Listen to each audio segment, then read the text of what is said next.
so you and the ones you love can live your best life your whole life long.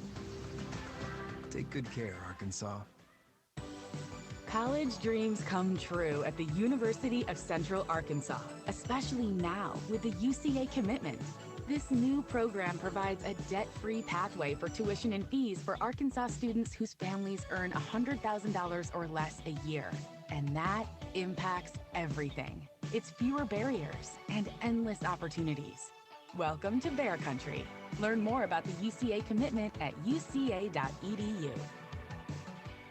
Johnny Storian with a thought from Alathus Realty. With years of experience, knowledge, and a network of relationships, they ensure you'll get the most for your house. So when it comes time to put that property on the market or begin looking for that next dream home you have, don't delay. Call Brent Preddy and the professionals at Alathus Realty Russellville, 968-5668, or check them out, russellvilleliving.com.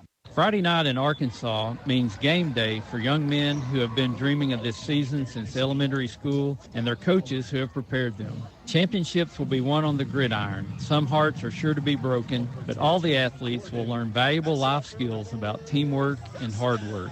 I'm Congressman Bruce Westerman. As a beneficiary of the lessons learned from playing Arkansas high school football, I approve this message. Best wishes to all the players, coaches, and fans. Paid for by Westerman for Congress. Welcome back to the Electric Cooperatives of Arkansas High School League Show. We just listened. Brody is the son of Bill Brown and Jessica Brown. Audio check, testing, 1, 2. Of Arkansas at Little Rock. So now is the time that you have been waiting for. We have got some great stuff for you right here, right now, and it is indeed the Hatcher Agency Big Game of the week. This is the game that everyone should be watching in the state of Arkansas because it's a top 5 matchup. It's coming from the Class 7A. Both of these two teams, they know how to win. They know how to score, but this week will be a different narrative talking about the defensive side of things, and we'll get there here in just a second. But the Hatcher Agency Big Game of the week is going to be Bentonville West and Rogers High School. Northwest Arkansas matchup, a top 5 matchup in the Class 7A. And wow, can we just talk about these two teams real quick? Bentonville West, they're having a great year this year. They're scoring 40 points in every game since their opener against Greenwood.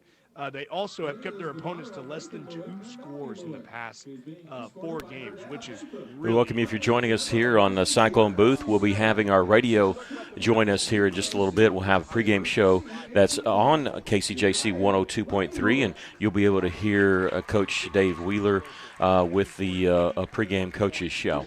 Welcome you tonight. They have homecoming here at Mtn Home, so we have a lot of festivities going on. That's what you're seeing on the field, but we're turning down the sound so you can hear the pregame show when we start that here in just a couple of minutes. Mtn Home forward 1 on the season, 1-1 in conference play. Russellville 0-5, 0-2 in conference play. Again, conference is the only thing that matters. Of the 8 teams, the top 6 will make the state playoffs, and so it does not matter what you do in those 3 non-conference games. Mtn Home won all 3 of theirs as they beat Missouri West Plains, Harrison, and Missouri Rolla. Russellville, of course, went 0-3 in theirs, but only thing that matters is the conference games. Again, we'll be joining the pregame show here in just a moment. Thank you for tuning in. If you haven't already, click the like button, click the subscribe button. We like to keep our subscribers up. We dipped below 5,000 a little bit, so we'd love to get up over 5,000 once again. Thanks for joining us. And discover all the programs we offer by visiting atu.edu/career center. Career readiness starts here at ATCC.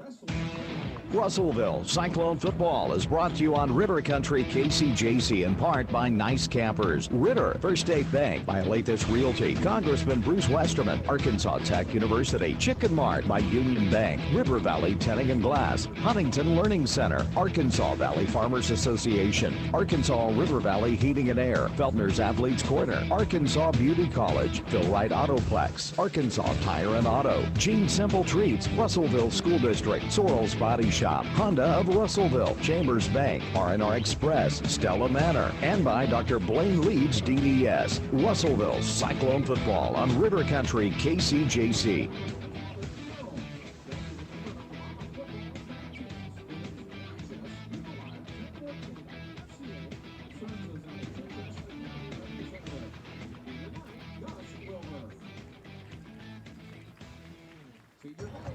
time for the Russell Cyclone Coaches Show. I'm Hickey Duval tonight. The Cyclones are on the road taking on the Mountain Home Bombers.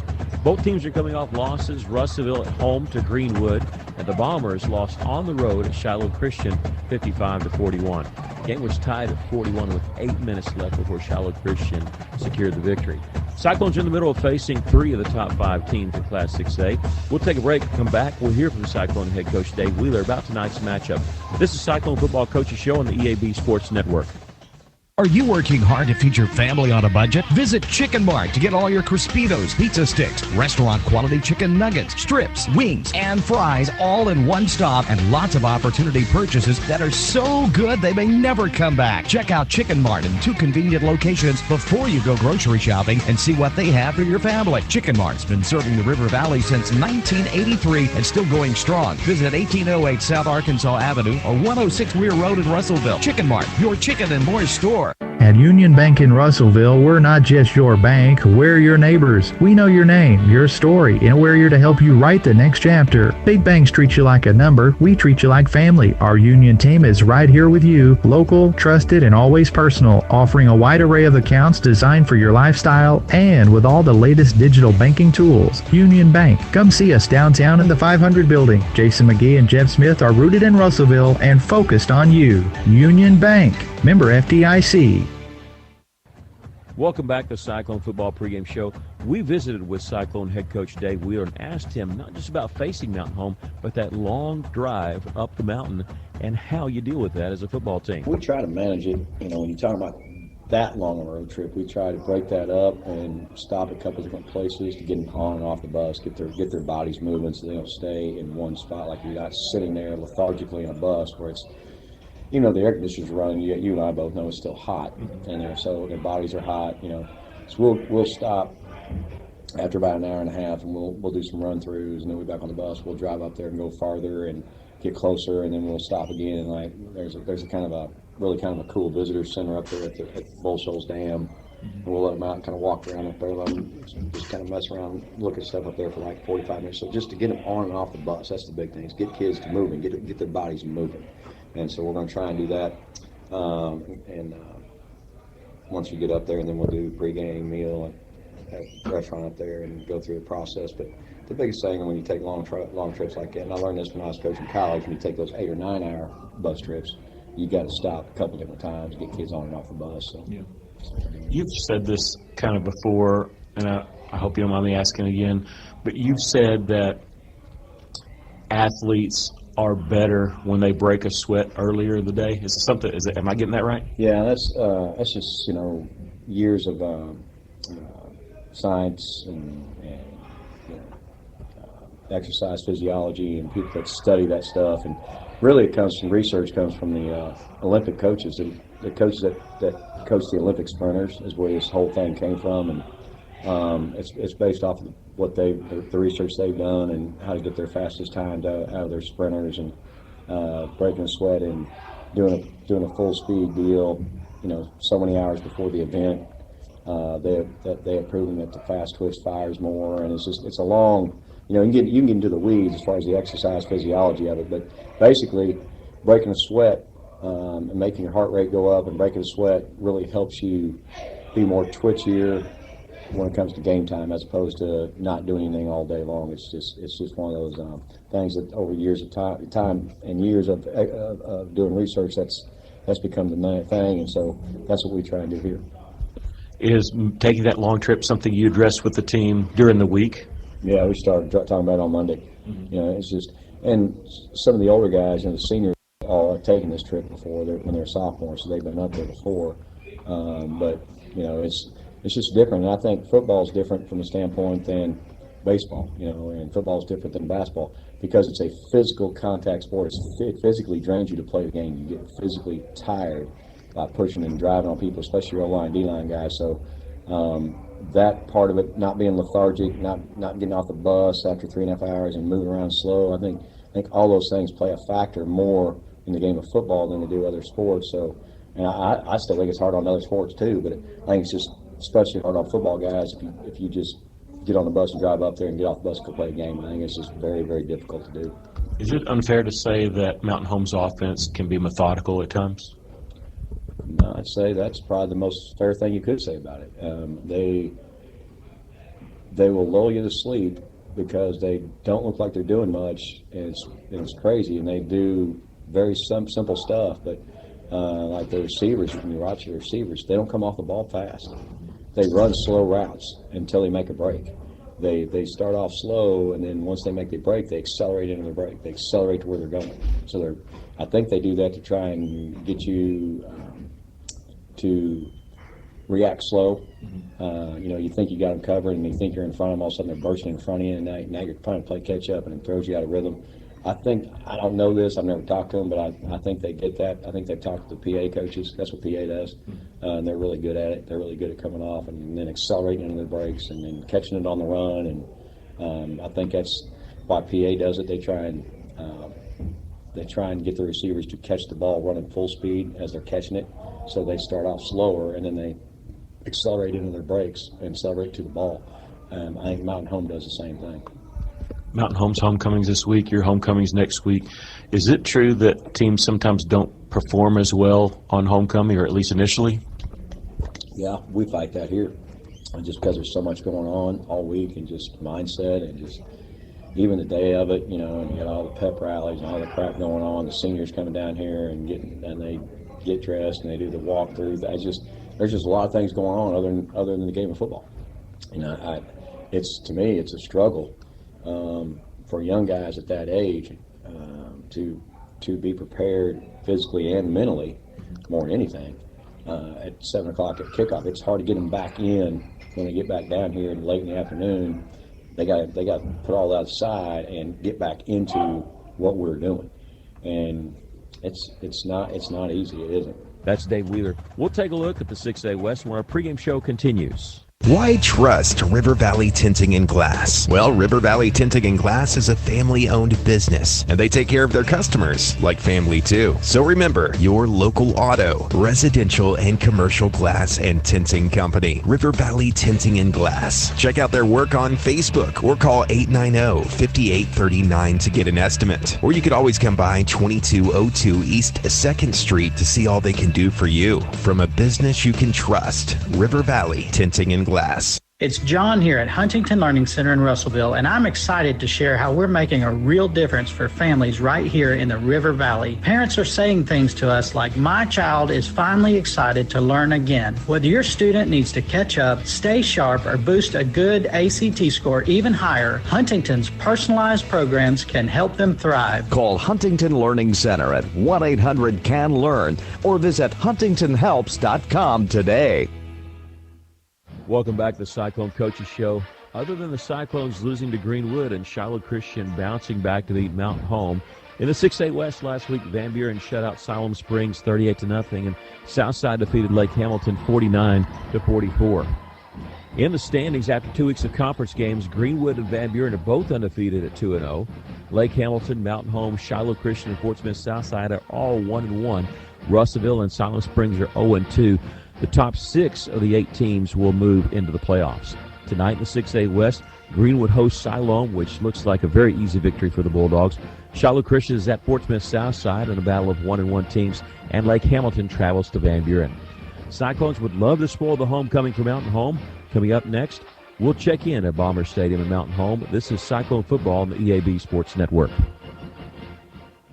Back at the Farmers Co-op, and Mike Apple's along with us. Mike, whenever we're thinking about the Farmers Co-op, it's that variety that people love and the great selection that they'll find at their local co-op, East Main Russellville, also in Danville. That's true. We have all the items for the farm and ranch, but we also have lawn and garden, pet supplies, just a very wide variety of products. The Farmers Co-op in Russellville, exit 84 off Interstate 40, East Main Russellville, also in Danville. The folks at Arkansas River Valley Heating and Air want to take a moment to not only thank you for your business, but also the opportunity to work for you and give your family whole house comfort. Every kind word that you've put online and personal recommendation to your friends and family is appreciated. And customers like you are not only vital to their business, but vital to making our community as great as it is. From their family to yours, thank you from Arkansas River Valley Heating and Air. Ready to shape your future? At Arkansas Beauty College, a career in cosmetology means your success is in your hands. And with their hands-on ACCSC accredited programs, you'll have the skills and confidence to build a thriving beauty business. Plus, with financial aid available to those who qualify, your dreams are closer than ever. Imagine a future where your earnings grow with every new client you build. It's never too late to start your new career. Call Arkansas Beauty College at 968-3075 today. Arkansas Tire and Auto Service. We're more than just tires. Consistent, responsive, honest and fair. What makes us different? We're the ones who care. Trust our experience to know what you need. Professional and fast. See what we mean. Arkansas Tire and Auto Service. We're more than just tires. Arkansas Tire and Auto Service, 2304 East Main, Russellville. Russellville Cyclone football is brought to you on River Country KCJC in part by Nice Campers, Ritter, First State Bank by Alathus Realty, Congressman Bruce Westerman, Arkansas Tech University, Chicken Mart by Union Bank, River Valley Tinting and Glass, Huntington Learning Center, Arkansas Valley Farmers Association, Arkansas River Valley Heating and Air, Feltner's Athletes Corner, Arkansas Beauty College, Phil Wright Autoplex, Arkansas Tire and Auto, Gene Simple Treats, Russellville School District, Sorrel's Body Shop, Honda of Russellville, Chambers Bank, R&R Express, Stella Manor, and by Dr. Blaine Leeds DDS. Russellville Cyclone football on River Country KCJC. Welcome, friends. We're coming to you live from Bomber Stadium in Mountain Home, where it is 72 degrees, clear, and the conditions are perfect for some Russellville Cyclone football. Good evening. I'm Mickey Duval, coming to you from the Alathus Realty broadcast booth. Buying or selling your home has never been easier. Call our friends at Alathus Realty. We welcome you if you're listening on KCJC 102.3 FM or watching our stream on the Cyclone Booth YouTube page. Please click subscribe if you have not already. Remember, get all that info through the EAB app. I'll be joined by my color man tonight, Aaron Duval, media team, Maggie Canfield, and our engineer producer back at the KCJC studios is Stephen Barrett. Our Cyclone Rewind last week, the Cyclones were only down 10 at the half to Greenwood, the number one team in Class 6A, thanks to a couple of turnovers, but Greenwood shut out the Cyclones in the second half for a 50-13 win. The Cyclones had no answer for that high-powered offense at Greenwood. Most people are going to be that way. Mountain Home had a back-and-forth game at Shiloh Christian. The game was actually tied in the fourth quarter after Shiloh Christian had tied it at 41. The Saints scored twice in the last 8 minutes to secure the win. The Bombers had 5 turnovers in that game, just one for Shiloh Christian. They felt like they left some meat on the bone there with 5 turnovers and only losing by a couple of scores. That's left a bad taste in their mouth as they've come home to face the Cyclones. 2 years ago, Mountain Home beat Russellville on the last-second field goal in a game in which they had 6 turnovers against Russellville. Maybe the Cyclones can duplicate that tonight. Russellville's in the middle of the 3 toughest conference games, battling what's supposed to be the 3 of the top 5 teams in Class 6A, and Greenwood last week, Mountain Home this week, and at home against Shiloh Christian next week. You'd love it if the Cyclones could steal one from one of these 3 somewhere. We're going to take a break. We come back, we'll have the Rocks forecast, but I'm looking at the color guard here as it's homecoming. They have marched to the middle of the field. They're still playing some music, as you can hear, but getting ready for the Pledge of Allegiance and National Anthem. So we're going to break right then and come back with the Rocks forecast and the rest of our pregame show. This is Cyclone Football on the EAB Sports Network. First with the presentation of tonight's colors. Holding the right rifle, Cadet Petty Officer Jackson Bergenstock. Holding the American flag, Cadet Ensign Caleb Warford. Holding the Arkansas flag, Cadet Lieutenant Grace Hale. Holding the Bomber Nation flag, Cadet Lieutenant Kristen Eddings. And holding the left rifle, Cadet Petty Officer Madeline Connell. Please remain standing for the Pledge of Allegiance. I pledge allegiance to the flag of the United States of America and to the republic for which it stands, one nation, under God, indivisible, with liberty and justice for all. Please remain standing for a moment of silence.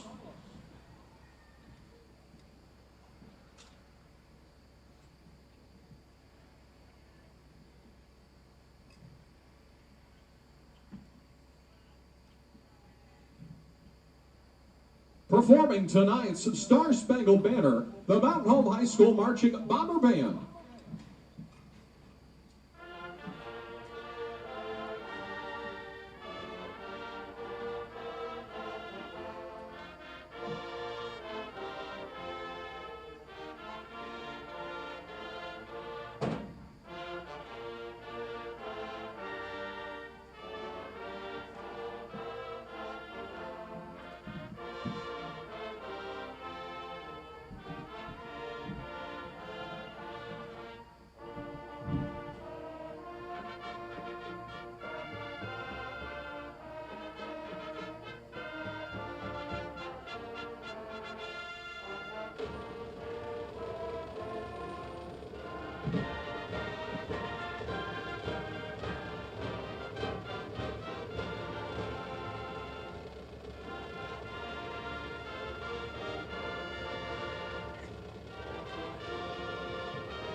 community bank that loves helping their community succeed. And After the colors leave the field, the Mountain Home High School Marching Bomber Band will have the alma mater. It starts with trust at Chambers Bank. They're available in person as a trusted local resource for your banking and financial needs, with 2 convenient branches in Dardanelle at 6th and Union and 4th and Union. Or call 479-229-1505 to start community banking with Chambers Bank. Member FDIC.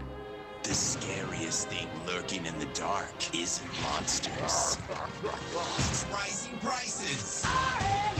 But R&R Tire Express has a treat for you.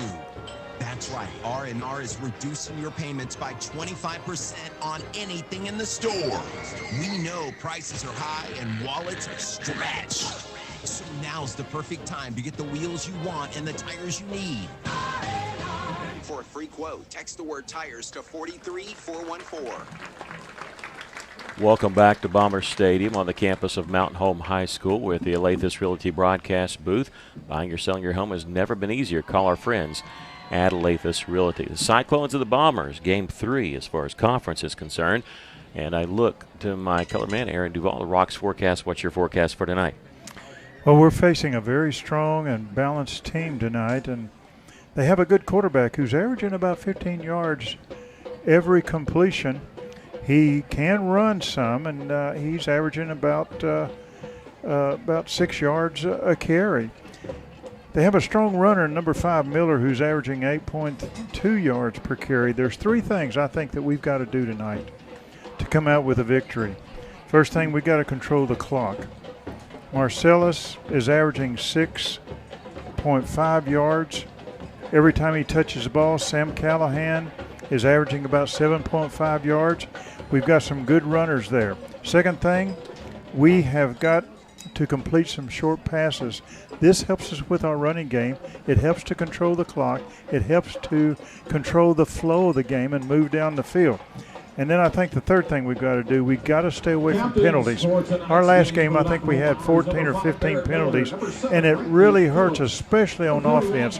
So I think that's the 3 things we've really got to concentrate on tonight. Last year in this ball game, Brantley Phillips was the quarterback. He's the quarterback tonight for Mountain Home. Russellville actually broke his collarbone on a push, tackling right near the sideline on the far side in the second quarter. They moved their backup running back, Barrett Miller, to quarterback and basically ran almost a dead T type thing out of the spread formation. And they were successful moving Miller to quarterback. In fact, Phillips did come back, and in the by the time they made it to the state semifinals, they lost that game. Miller actually goes back to running back, but he made all conference last year, and he played running back, wide receiver, and quarterback. Had 1,000 yards total. He's got 8 offers, all pretty much from the GAC, except also for Yale. And he's the one that Russellville will have to contend with. He, number 5, Barrett Miller, and number 7, Brantley Phillips, who's committed to Southeast Missouri. Both teams have their captains out, Mountain Home in their blue jerseys with gold numbers. No trim on that one. And Russellville in their white jerseys with red numbers and black pants and black trim. I think Russellville Mountain Home is going to receive because Russellville won the toss and deferred to the second half is what it looks like here. As far as offense, defense concerned, Cyclone offense, they've been struggling some. They're averaging 19 points a game with 224 yards rushing per game. That's not bad, but just 51 yards passing. Mountain Home defense has been stingy. They're giving up 26 points a game. The flip side of that, the Mountain Home offense is averaging 39 points a game, 480 yards per game, and they're pretty balanced, 267 rushing, 213 passing. The Cyclone defense is giving up 48 points a game, but you have to look. They play some high-powered offenses, including Van Buren, who's been scoring a lot on a lot of people this year, and, of course, Greenwood, the number 1 team in 6A last week. Russellville was only down 10 at the half, 23-13, but their quarterback is as advertised, and the reason why he's got 20-plus D1 offers. And Mountain Home's actually going to play Greenwood in the final game of the regular season. Tonight in the River Valley, Clinton is at Dardanelle, Dover's hosting Lamar, Waldron is at Pottsville, Atkins travels to Salem, McNichol is at Two Rivers, and Hector is at Mountainburg tonight. We'll try to keep you up to date on those scores. We will tell you that Rex Nelson hosts the scoreboard show at the end of the night from 10 o'clock until midnight, and that will be on our station, KCJC FM 102.3. 102.3. We're going to take a break, come back with more of your pregame show. This is Cyclone Football on the EAB Sports Network. Stella Manor Nursing and Rehabilitation provides skilled professional care in a compassionate, supportive, and comfortable atmosphere. Whether it's long-term care, a short-term respite, or 24-hour skilled nursing, Stella Manor offers compassionate, professional support in a comfortable, family-like setting. With a full therapy program, hospice partnerships, and director-led activities every day, your loved one receives care that goes beyond the basics. Call or visit today to see the difference compassion makes at Stella Manor Nursing and Rehabilitation.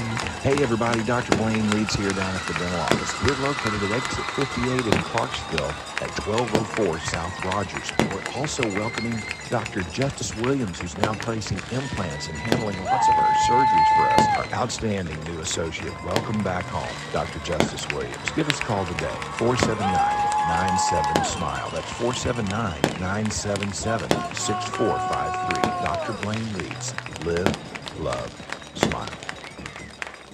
West Fraser is looking for skilled electricians to join their team in a role that's more than just a job. It's a career. If you've got experience with 3-phase power, 480-volt systems, and machine controls, West Fraser wants to hear from you. You'll work hands-on, solving real problems and growing with a team that promotes within. Solid day one benefits, competitive pay, and a culture that puts people first. Build your career with West Fraser. Apply today at westfraser.com/careers. South of high prices is more than just a slogan. Johnny's story in for River Valley Furniture. You know, Leon. They cut the time off here if you're watching us online. They cut the time off. They had 3 minutes left on the clock, so we may not have the radio back on as we're probably about 15 seconds away, but we will give that to you. Jesus Perez going to kick off for the Cyclones. And that's exactly what they do, along also now with Danny's grandson Hunter at River Valley Furniture locations. Back deep will be Barrett Miller, number 5. He's the one that we've got to watch. At least that's the one he's listed. We'll see if he's the actual back one deep. They also use Connor Schultz, number 14, who's a senior wide receiver. We're back now. The Cyclones getting ready to kick off as we start this game. Once again, the Cyclones won the toss, elected to defer. There is no win tonight. Jesus Perez will kick off for the Cyclones up against Mtn Home. Typically back deep, they have Barrett Miller. I think it's actually number 14, Connor Schultz, that's back there. We'll see if Jesus will give him a chance to return it. With no win, he's going to kick this one. It is going to be returnable as they field it at the 2-yard line. Across the 15, he's angling toward the left side. It is Schultz, and he's going to break a tackle there at the 25 and get to the sideline. He does not step out of bounds. Goes all the way to the Mtn Home 47. Not exactly the start you want if you're a Russell Cyclone fan. No, and I think the Hibbert was the one that pushed him out of bounds. So if he hadn't got to him, he might have went all the way. 45 yards on the return by Schultz, who's actually a backup. They have 4 starting wide receivers, Carter Atkins, Bryce Kincaid, Gus Wilbur, and Caden Dotson, who's actually basically their 4x100 track team who are state champions. And they do say, was there a penalty or did they step out of bounds? Okay, so penalty is going to be a holding penalty and put it back at the 32-yard line. I didn't see what the penalty was, did you? No, I didn't. I don't know if it was a holding or if a personal foul. We'll have to check that. We'll message our buddy who's the PA guy here. And once again, number 7, Brantley Phillips, and running back Barrett Miller, number 5. And they're going to run the option. Phillips going to keep it and fumble the football, but Mtn Home dives on it. As a lineman, number 75, Alvarez. I'm sorry, that's Yarborough who fell on it. They show him no gain on that. Yeah, because he had to go backwards to get that. So they fumble the football. We need to come up with some of those.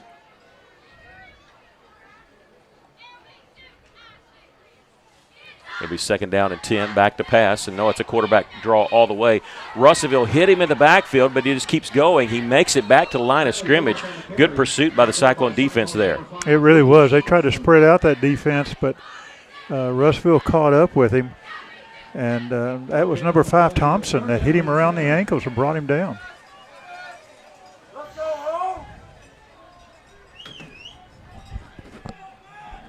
It'll be 3rd down and 10. Yeah, sorry about that. We're getting a little bit of feedback on the backside.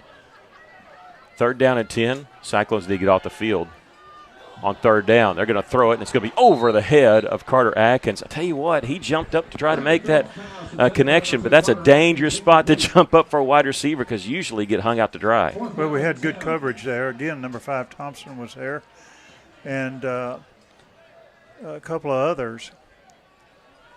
And we'll see what they want to do here. 4th down and 10, and I don't mean if they're going to go for it or not. What I'm saying is if they're actually going to kick it to Hibbler, who, when he's been healthy, he's been dangerous. They do punt this away. It's a good punt, but Hibbler's going to catch it at the 30-yard line. And here he goes. He's at the 40, 45, and they'll push him out of bounds, but not before he gets into Bomber territory. So Brantley Phillips, their punter, punts it away. Hibbler able to get a really good return as it's a 38-yard punt. I'm waiting to see where they're going to put him down at the 46-yard line, a 24-yard return. I'm surprised at that. I didn't think that they would actually kick it to him, maybe try to kick it out of bounds, but either they thought they could cover it or they just didn't respect him enough. And he really kicked past his coverage. So the Cyclones will have it at the 46-yard line of Mtn Home. Great starting field possession. There was a block in the back on that, so a 10-yard penalty. And the snap goes past the quarterback, Callahan, who's starting at quarterback, all the way back to the Cyclone 43-yard line. And Sam Callahan, who we wondered about quarterback because we saw Marcellus Olson have his arm in a sling earlier this week, but he's out there. He was out there in warm-ups throwing the ball around. They did not have him in there now, but he's in there at 2nd down and 21. So we gave up the yardage on the first play there. On the snap, just sort of hugged the turf there. It did. It never got off more than a foot off the ground. 2nd down and 23. Number 0, Marcellus Olson. He'll pull it and roll to his left, going to throw across his body, and it's incomplete. He was going for JRT. He was hit at the end of that, but the pass falls incomplete. Yeah, they had good coverage.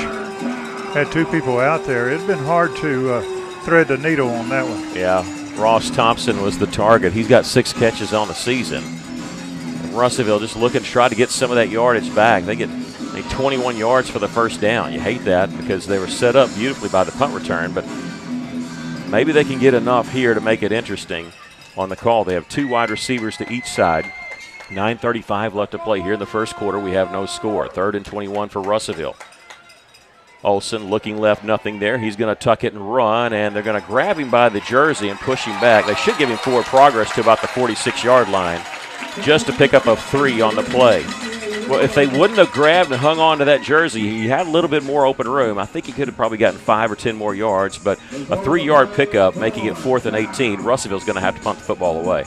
I like Marcellus. He helped the guy who tackled him. He helped him up and then trotted off the field. Jesus Perez, a 32-yard average, but he's gotten 5 inside the 20. Would love this one inside the 20, but they do have a man back deep. This is not going to be inside the 20. They're going to come up, catch it, falling to their knees at the 27-yard line. So the punt goes 27 yards with no return. Did give him inside the 20, but you got him close. And Mtn Home will take it there.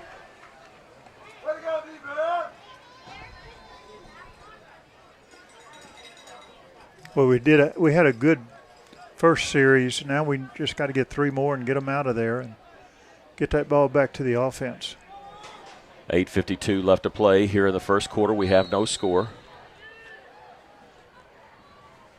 Phillips going to pull it. No, he's going to hand it off to Miller. He's trying that left side. He'll be drugged down, but not before he picks up 8 yards there. On the stop is Jackson Booker, the middle linebacker.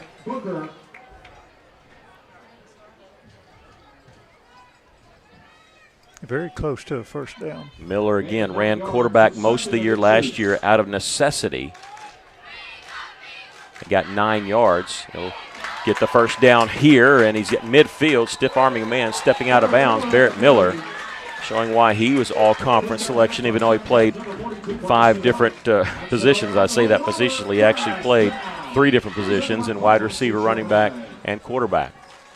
Rushed last year for almost 1,000 yards, 951. Didn't throw the ball very much because, again, out of necessity. They have it 1st and 10 at midfield, and the quarterback, Brantley Phillips, going to keep it himself, and they're just gashing that Russellville defense as they'll pick up 9 yards here to the Cyclone 41. Yeah, he got right behind his guard and right tackle and just plowed ahead. Booker in on the stop, 9 yards there on the pickup.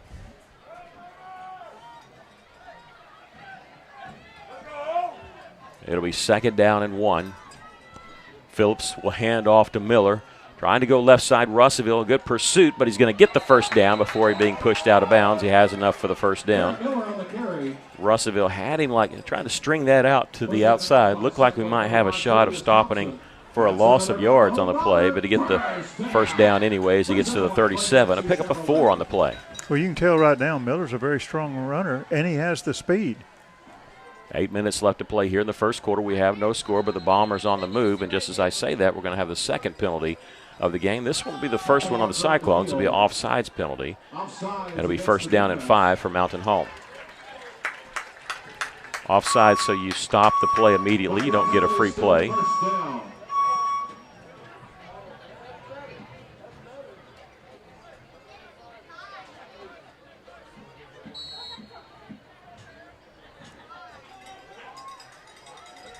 Be 1st down and 5 at the 32-yard line. Phillips back to pass, a little screen pass out to the far side. They dodge a man in the backfield, and Russellville's going to cause this to be a loss as Carter Atkins loses some yards on that play. That's Thompson, number 5 on the tackle again. Officially a loss of 4 on the play, making it 2nd down and 9. Not bad after the 1st and 5. Again, Atkins, one of the 4 by 100 state champion track team members. I have all 4 of these guys. Talking to the PA guy, he says, not used to hearing people come to Mtn Home say, I don't know how we're going to cover your wide receivers. He said that's new to them. On 2nd down and 9, they'll run the option. The pitch is to Miller on the short side of the field, and he's going to be pushed out of bounds. There, Booker making the initial hit. I think Bryson White was also in on the play. And so they'll put it down at the 33-yard line. 3rd down and 6. Picking up 3 yards on that play. 39 yards rushing already on 7 carries for the Bombers. Their 2nd possession. Their first one was a 3 and out. They're at the Cyclone 33-yard line. They're going to roll out to their left. A throwing, and it's going to be incomplete. He was going for Caden Dotson, who has 10 catches on the season. And now they have a decision time. Will they go for it here at the Cyclone 33-yard line? It'll be a 50-yard field goal from here. A pretty good field goal kicker in Isaac Ballard.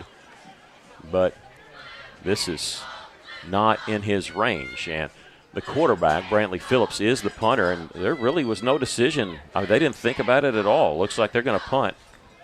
Now, again, when your quarterback's the punter, you got to think about that. Like, are they actually going to punt it? But they don't have a traditional punt formation, but Phillips is back. He's going to push this one, and it kind of goes off the side of his foot and hits at the 15-yard line, takes a Cyclone bounce. They let it, and it goes out of bounds at the 17. So it could have been a lot worse. A 16-yard punt with no return. The Cyclones have it at 6:27 left to play here in the 1st quarter, and we have no score. That could have been a lot worse. It could have. He was angling for that side, but like you say, it went off side of his foot, and when it hit, it went directly out of bounds. Yeah, sometimes it's almost like when you try to put that English on there, almost like if you're trying to hit it to the opposite field in baseball or softball, and you don't really get the follow-through on there. The Cyclones will have it, their 2nd possession of the game. They've gone -8 yards, mainly to that bad snap. They're going to hand off here to Callahan, breaking a couple tackles as he gets up over the 20 to the 23-yard line. We've said this so many times. Callahan's a very strong runner. Yeah, He's got the speed, but he also has the strength to carry a couple of defenders with him. He's got 664 career rushing yards as a Cyclone, 386 this year, not counting the 6 right there.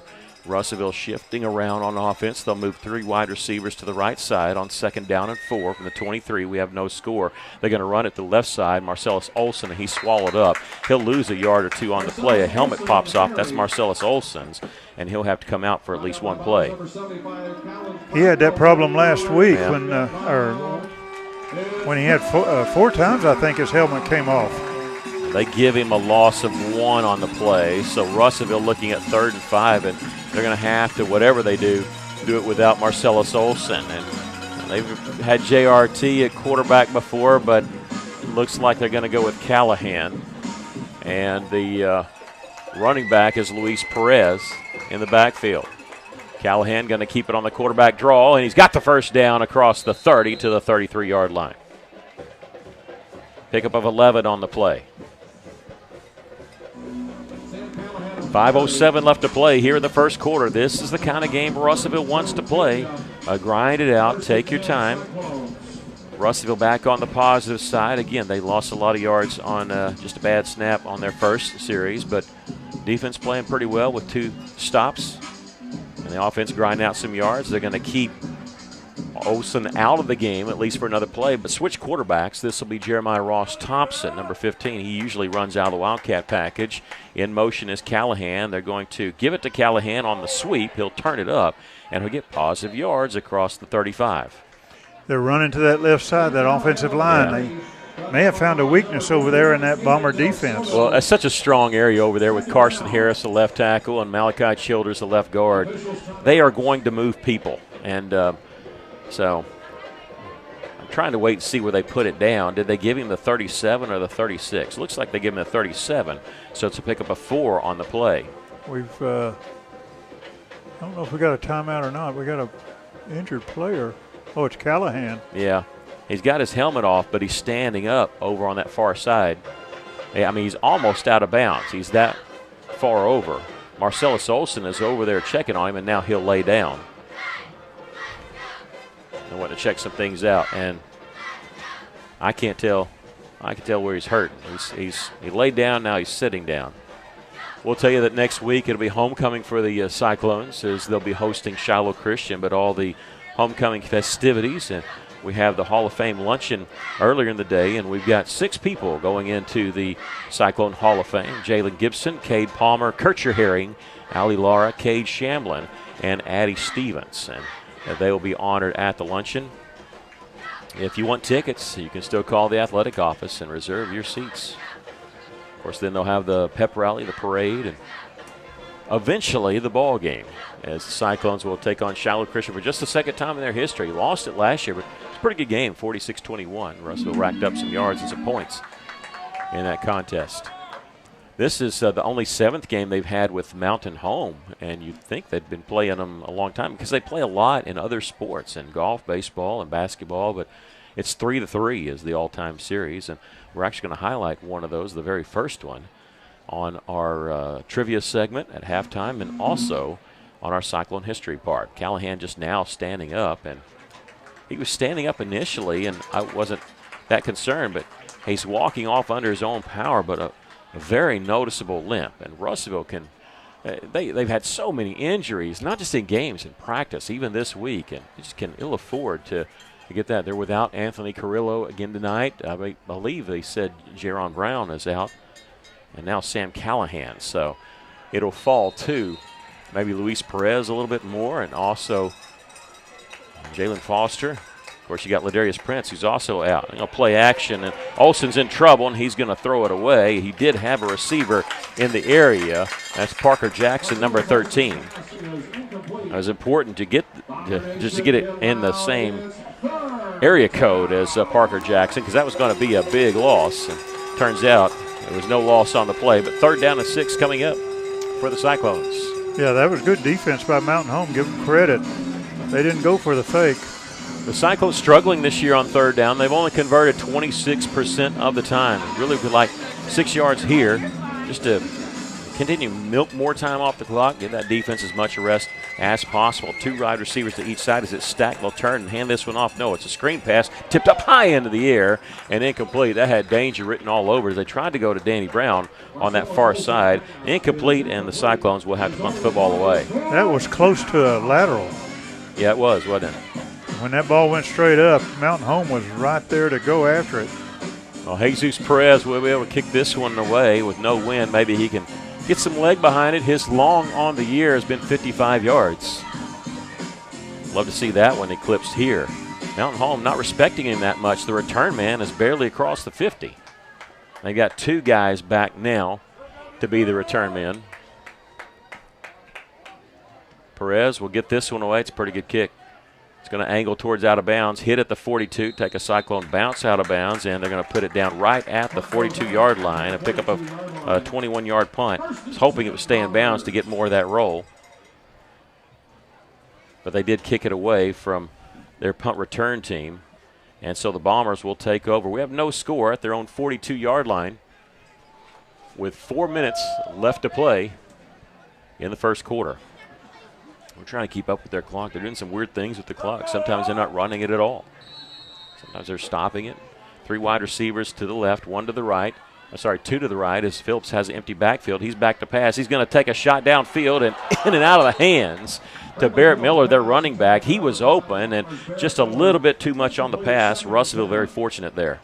Yeah, that's been a weakness of Russellville, letting those receivers get behind us. And it got on his fingertips, but he just couldn't bring it in. 2nd down and 10. Russellville's done a pretty good job on first down. They're only allowing 2.8 yards on first down. That incompletion goes for 0. So looking at 2nd and 10. Mountain Home at their own 42-yard line. They're going to go 2 wide receivers to each side as Miller, who ran that skinny post there, in the backfield. And, yeah, they have 0 on the clock. You're right, and that's going to be a delay of game. You're right, I didn't notice, and neither did Mountain Home. So they're going to be moved back on a second penalty. They had one on the opening kickoff. We did confirm it was a block in the back. So it was not a personal foul penalty, just a 10-yard penalty. This one goes for 5 yards. What did we? They'll move it back 5 yards to the 37, 2nd down and 15.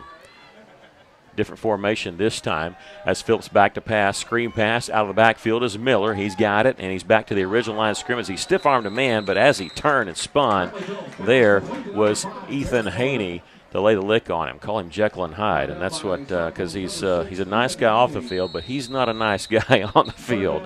And this one goes for 4 yards. We have an official timeout as the Cyclone players down. We just so snake bit with so many injuries, and this is Brandon Flores, bless his heart, who is down on the Mountain Home sideline, and he was involved in a collision over there. I don't know if he was the one that got stiff-armed initially, but he was on his stomach. He rolls over on his back. We're going to take a break here. 3:31 left to play here in the first quarter. We have no score. This is Cyclone football on the EAB Sports Network. Since 1991, Miller Roofing has stood over Arkansas rooftops as a symbol of trust, quality, and family. Miller Roofing Company has handled thousands of roofs with one goal in mind, exceeding your expectations through experience. So when storms strike, shingles age, or the unexpected happens, you don't have to wonder who to call. Remember Miller Roofing Company. They don't just build roofs, they build peace of mind. Visit miller-roofing.net today. It's time for a road trip to Hot Springs National Park, Arkansas, home to the legendary thermal waters giving Hot Springs its name. This unique mountain town features historic bathhouses, hiking trails, biking trails, a 4-story treehouse, roller coasters, a casino, horse races, bathtub races, an interactive science museum, fishing, boating, parades, a bustling downtown, and a peaceful vista overlooking it all. Hot Springs, Arkansas. It's time for a road trip. For more info, visit hotsprings.org. Player still down for Russellville, Brandon Flores. And the crowd, they're showing some respect here. It's always a good crowd here at Mountain Home. And, again, homecoming, they have had a lot of festivities already today. And we talked to some of their guys who we're friends with, let's be honest, and they said, look, we don't play very well at Mtn Home, and they had the statistics to back it up. And a lot of distraction. We talked to Coach Wheeler about that, and he said it is a distraction because you're out of your routine and even just going to class. Football coaches don't really like all the distractions, but that's part of it. I want to talk a little bit, just in case I don't get a chance to, about Isaac Ballard, their kicker. He actually is, this is the second year he's done this, Mtn Home's kicker. He actually kicks field goals and extra points and kickoffs to raise donations to help kids with cancer. And it's called Kick It with Isaac Ballard. And it's for help raise money for Alex's Lemonade Stand, which is actually helping kids with cancer. And so far this year has raised $1,400. And, again, this is the second year that he and his mom have actually orchestrated that. So we hope he doesn't kick too much tonight against us. But always like to highlight things like that. And it's Kick It with Isaac Ballard, number 82. We haven't seen him kick yet. And, again, I would love to see it if we just postpone that till next week. But that is a good cause. Brandon Flores is getting helped off the field. He started out as a backup outside linebacker this year behind Samario Hibbler, but immediately had found a lot of action there. And now it's good to see him now. He's kind of took his arm off the player. Now he's walking off, still limping, but he's walking off a little bit under his own power. And when we get back to action, the Bombers will have it at their own 42-yard line is what they gave them instead of the 41. And so it'll be a 3rd down and 10. That last pass play to Barrett Miller went for 5 yards, but it was a good lick there by Ethan Haney. And the Cyclones, boy, there's Ashton Waldron. I wonder if they're just people are playing positions for the first time. I meant to ask Coach Wheeler about that, the way they've had so many injuries this season. So 3rd and 10. We'll see what Phillips wants to do. He'll drop back to pass. He's got 3 receivers on the right side. He'll roll that way. Stops, plenty of time, nothing there. He'll cut back left. He's got to get to the Cyclone 48 for a 1st down. Tries the spin move. Again, that's not going to work against Ethan Haney. He wraps him up and takes him down at the 46-yard line. Yeah, he was right there. And I like that tackle by Haney. It was both arms were wrapped around him. Yeah, and Haney's not going to go for the fake. He's not looking at the feet, not looking at the head. He's looking at the chest, the midsection, which you can't fake him out with. It'll bring up 4th down and 6, and they'll have to punt the football away. And the last guy to get that running play there, the quarterback, Phillips, is back to punt for the 3rd time tonight. Hibbler is back right around his 21-yard line. And they're going to kick it off to the right side, but this is going to be returnable if he wants to. He's going to have to rush over there, and he fakes catching it, lets it go over his head. Mtn Home looked like they touched it 11-yard line. They're going to let it roll inside the 10, but I saw the official throw out his little beanbag saying it did touch a Mtn Home player at the 11, and so that's where Russellville will get it.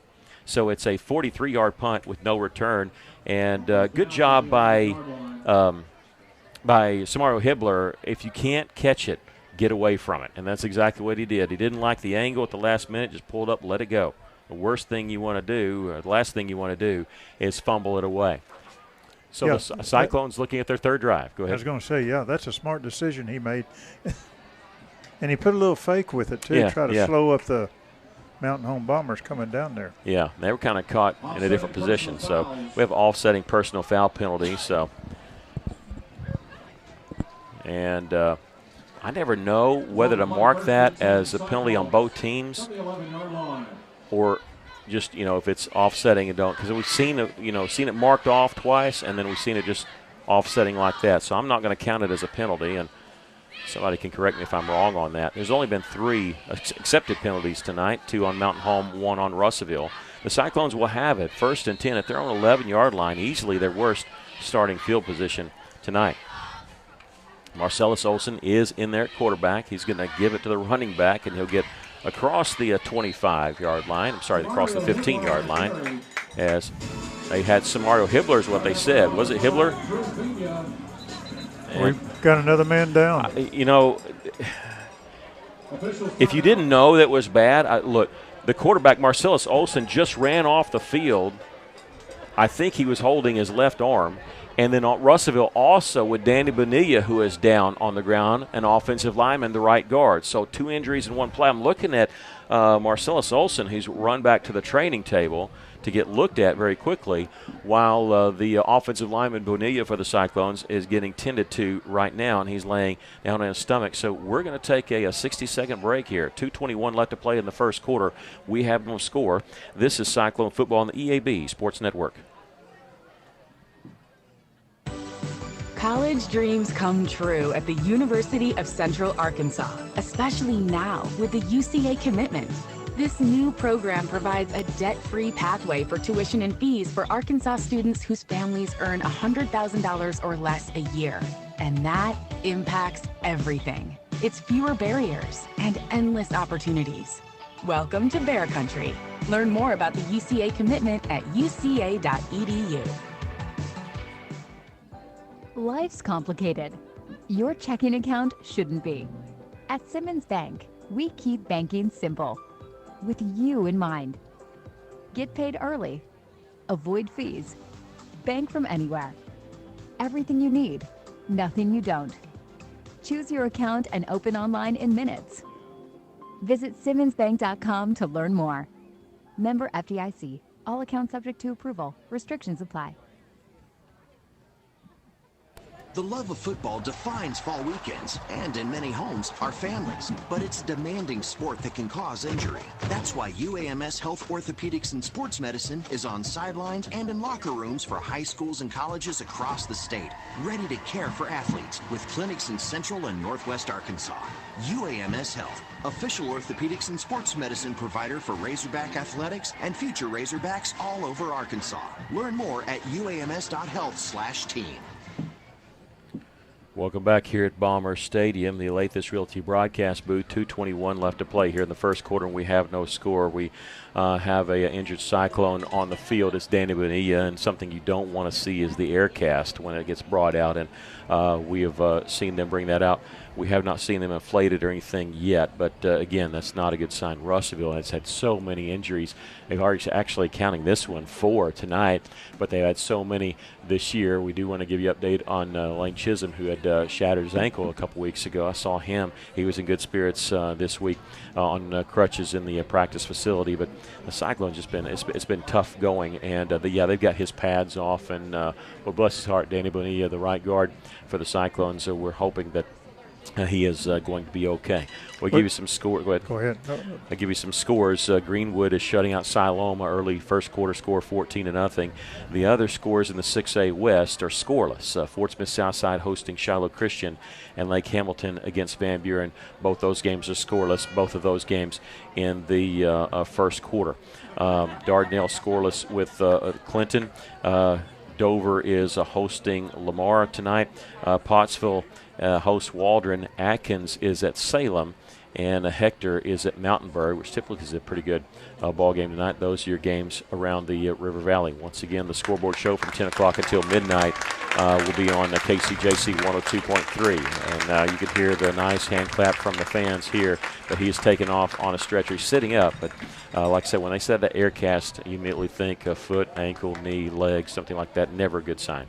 Well, you wanted to, as soon as it happened, I watched the trainers from Mtn Home, and also 2 of their coaches run out there. So you knew it had to be something that maybe wasn't pleasant, but that's the type attitude that these people have up here. They're going to – it's a football game, but they're out for the safety of the young men, and they care about them. And for them to run out there with our trainers and coaches, that tells you a lot about this team. That last play, they announced that it was Sam Callahan running the football. I did not think it was Sam. I didn't see if he was back out on the field or not. I thought it was Hibbler who had the run there. So we're going to say it was Samario Hibbler. Picked up 4 yards on the play. And, and I thought a couple of Cyclones, and now I understand as they, to be quite honest, they were kind of turning away a little bit and seeing that. So, but again, our thoughts and prayers are already with Danny Bonilla as he is getting taking in the Baxter Health van there, and maybe a trip to a hospital there. We hope he's going to be okay, though.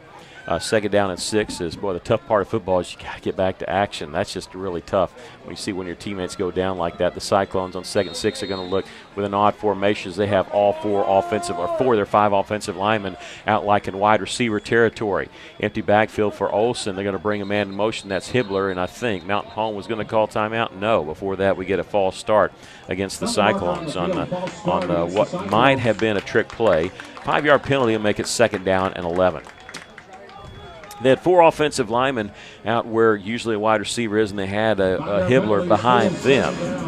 And, of course, you had the center, and then they brought up the 2 running backs to be next to the center on that. Looked like an empty backfield look. Now more traditional look for the Cyclones as it'll be 2nd down and 11. Hibbler is in there at running back behind Marcellus Olsen.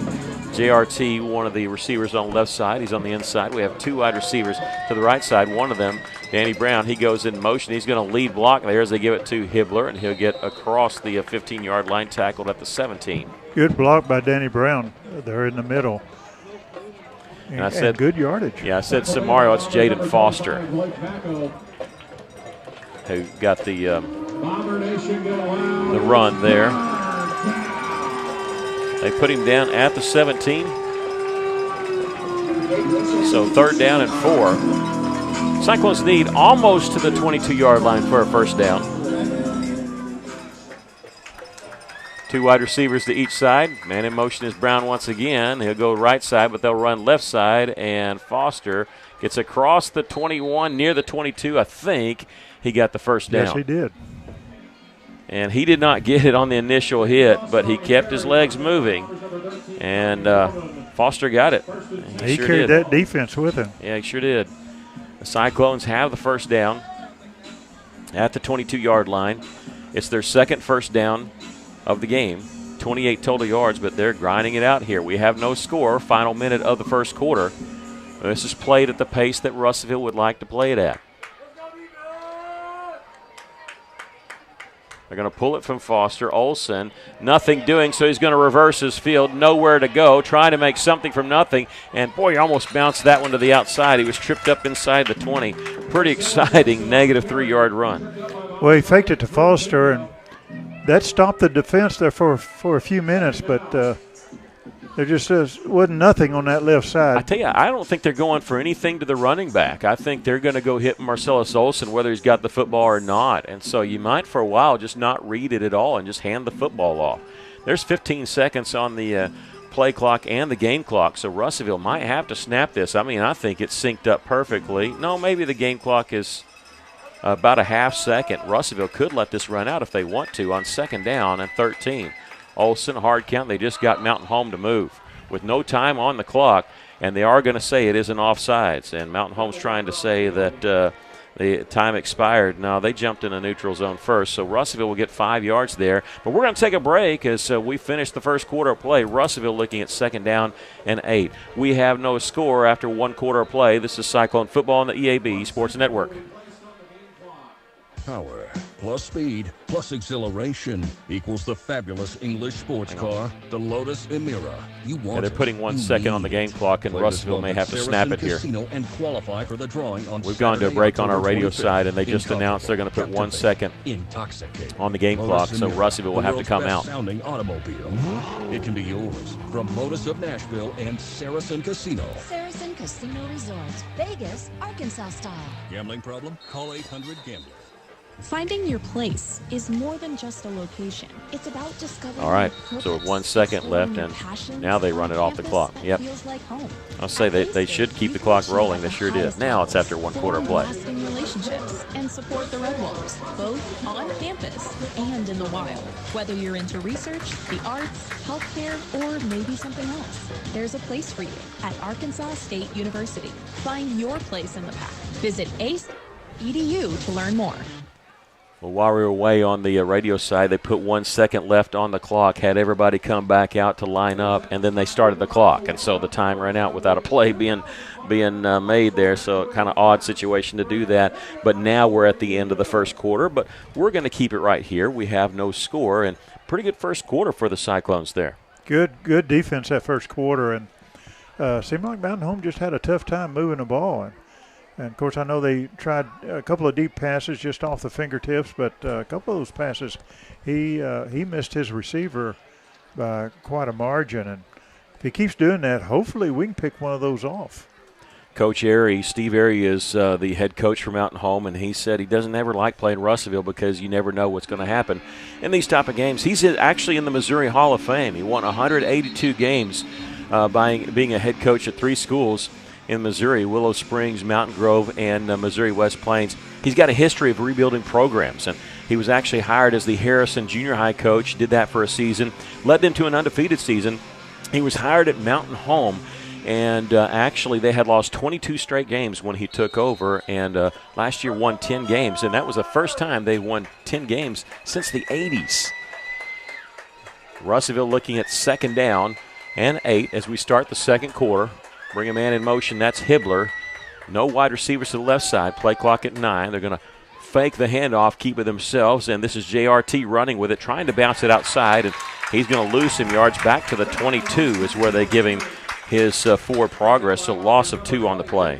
I think we're finding out that this Mountain Home defense is very quick, very fast getting to the outside, so it's going to be difficult for the Russellville to run any type of a sweep. 23 yards on offense for the Cyclones, all rushing in that first quarter.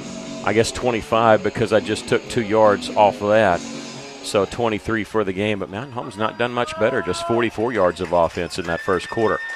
We have no score. Russellville looking at 3rd down and 10. They need the 32-yard line of the Bombers for 1st down. Olsen looks right, back left. He's going to step up in the pocket and throw it, and it's going to be is it complete? JRT, did he hang on?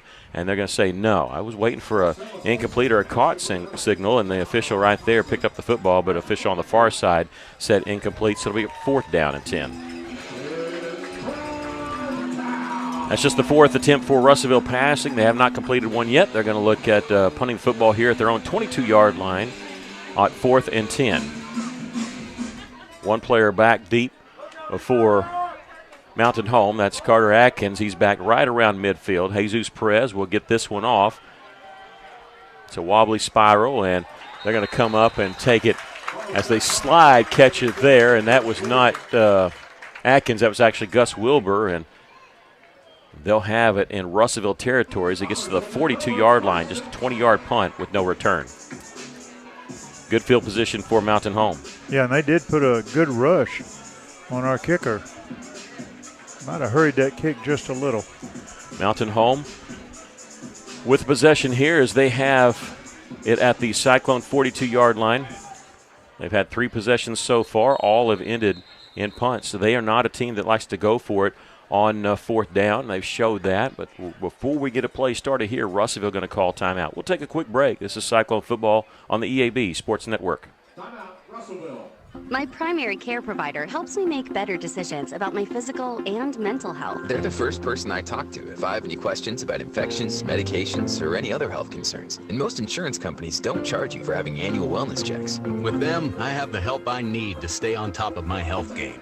There are many reasons to have a primary care provider, but if you're not getting regular checkups, you're not getting a complete picture of your overall health.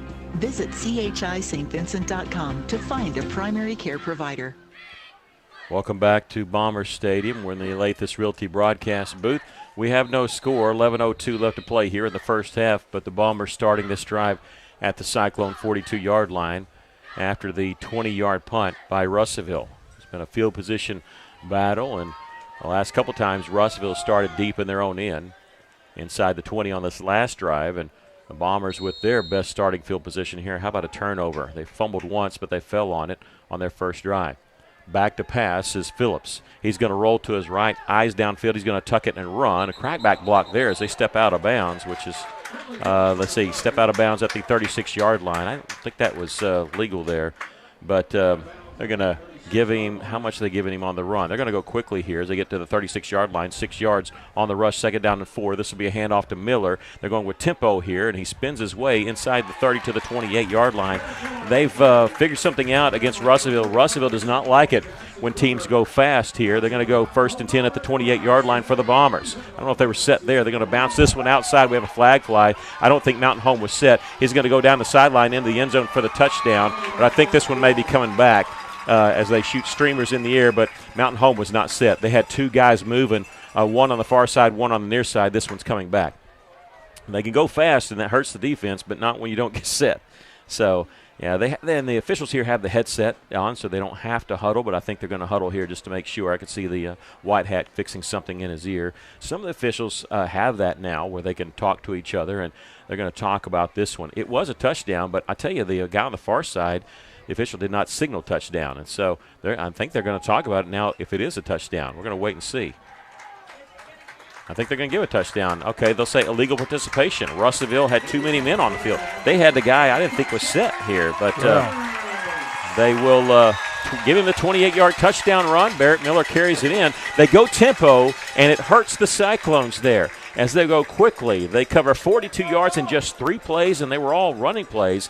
Not initially. One was a quarterback scramble, but that's been Russellville's Achilles heel. We really saw it last week, as nobody goes faster than Greenwood. Here's Isaac Ballard, the young man we talked to you who raises money for cancer with every field goal and PAT and kickoff. And he will try to put this through with Bryce Kincaid holding it. And this is definitely long enough, and it is good. 7-0 Mountain Home with the lead. We'll take a break. This is Cyclone Football on the EAB Sports Network. What does it mean to be taken care of? And to know that the people around you are taken care of too? What does it feel like to trust that you'll be able to get health care, to prevent illness, and to help you heal? Arkansas Blue Cross and Blue Shield has been taking care of Arkansans for more than 75 years, providing health insurance and peace of mind, so you and the ones you love can live your best life your whole life long. Take good care, Arkansas. Mountain Home with a 7-0 lead here on that scoring summary. They go 42 yards in just 3 plays and 25 seconds. 3 plays and 25 seconds. Barrett Miller, a 28-yard touchdown run. Ballard added the extra point, and the first score of the game for either team comes when they get excellent field position, and then also going with what I call the NASCAR package. I've heard coaches call it that before, meaning the hurry-up offense. And so that's what happens there. It's 7-0 in Russellville. They're going to have to score to win. And I tell you, before that touchdown drive, we've seen 6 punts, 3 by both teams. Cyclone's going to have to answer here. Maybe they can get a good return. Ballard will kick this one. He's going to scoot this one along the carpet, and now I know what this one's going to be because they had a player offsides by 3 yards. So we will we'll have to kick it again because they blew that one dead. And they'll move it back 5 yards. They've been penalized 4 times for 25 yards. Russellville 2 for 10. It was actually, I think it was number 25. It was the guy that's just to the left of Isaac Ballard. And that would be Blake Vaco. And he was a good, I say 3 yards. I think he was 2 yards in front of the play. You're not allowed to cross that line until the kicker gets there. Now Ballard will kick up. He'll actually move back a little bit further. He scooted that one along the turf. Back farther here, and he'll kick this one again on the turf, and it's going to be taken by the Cyclones. I believe this is Renfro at the 34-yard line. They get across the 35 to the 37. So a 3-yard return, and the Cyclones will have it. Is it wrong for me to say good field position when we have it at the 37-yard line? But that's the way it feels, the way the Cyclones have been inside their own 20. Yeah, it's better than the 10 or the 11. Yeah. Cyclones will have it at their own 37 here, 1st and 10. The average drive start in this game for the Cyclones is a 29-yard line. But again, the last couple ones, in fact, the last one was inside the 15, I believe. Maybe the 11, 37-yard line here. 1st and 10. 2 running backs in the backfield for the Cyclones. Olsen will move the receiver back across his face. He'll turn and hand this one off. This is Foster, and he's going to be drugged down behind the line of scrimmage. A loss of 3 on the play. Well, they just had good penetration up the middle, and Foster really didn't have a place to go. Yeah, Jaden loses 3 on that play. He's got 13 yards on 4 carries, but it's going to be second down and long. You had said in the pregame, Russellville just going to have to complete some passes just to take the pressure off. I think that's going to be a theme for the rest of this year. Of course, Russellville's what they thought would be their starting quarterback, Lucas Stokes, was injured back in, I think, February or March during baseball season, and knew he's going to be out this year. They tried different options looking in the backfield, and Olsen here is going to hand this one off to Foster. Makes a nice little move. He'll pick up a couple yards back to the 36, but it's going to be third down and long. Well, even if we could just complete 5 to 7, 8-yard pass, that would keep the defense a little honest that, hey, they're going to work it to the outside maybe. The Cyclones are also hurt by the fact that they're not getting many yards on first down. They're averaging just a half yard on first down plays, and that leads to things like this, third down and long. The Cyclones need the 47-yard line for a first down. Russellville trailing 7-0, 9:13 left to play here in the first half. Olsen with 2 receivers to each side, do the hard count, and a check with me. Play clock down to 3 seconds. Russellville may be using a timeout here. No, they're going to get the snap off. Olsen throwing far side. It's incomplete. Too tall for the wide receiver. On that far side, he's going to Danny Brown. Yeah, that was Danny was open for a split second there if we could have brought that ball down just a little bit, but he wouldn't have got the first down. The Cyclones are going to have to punt this one away on 4th down and 11 from the 36-yard line. Welcome you to Bomber Stadium here at the Alathus Realty broadcast booth. Buying or selling your home has never been easier. Call our friends at Alathus Realty. 8:58 left to play here in the first half. Cyclones trailing 7-0. We'll kick this one away. This is going to be a wobbly kick. It's going to be fielded, a fair caught at the 39-yard line. 25-yard punt with no return. Yeah, the Mountain Home had it set up for a return. They didn't put that much pressure on our kicker. I see them. They're getting ready to mark. I didn't see heard the whistle like there was a flag, and they're marking it off against the Bombers, and so Holding against the Bombers. they're going to call a holding penalty. They had marked it from the 40 back to the 30, so the holding penalty will put them back at their own 30-yard line. It officially goes as a 24-yard punt as they had marked it at the 40-yard line. Bombers will have it 1st and 10. It doesn't make it 1st and 20 since technically the drive had not started yet.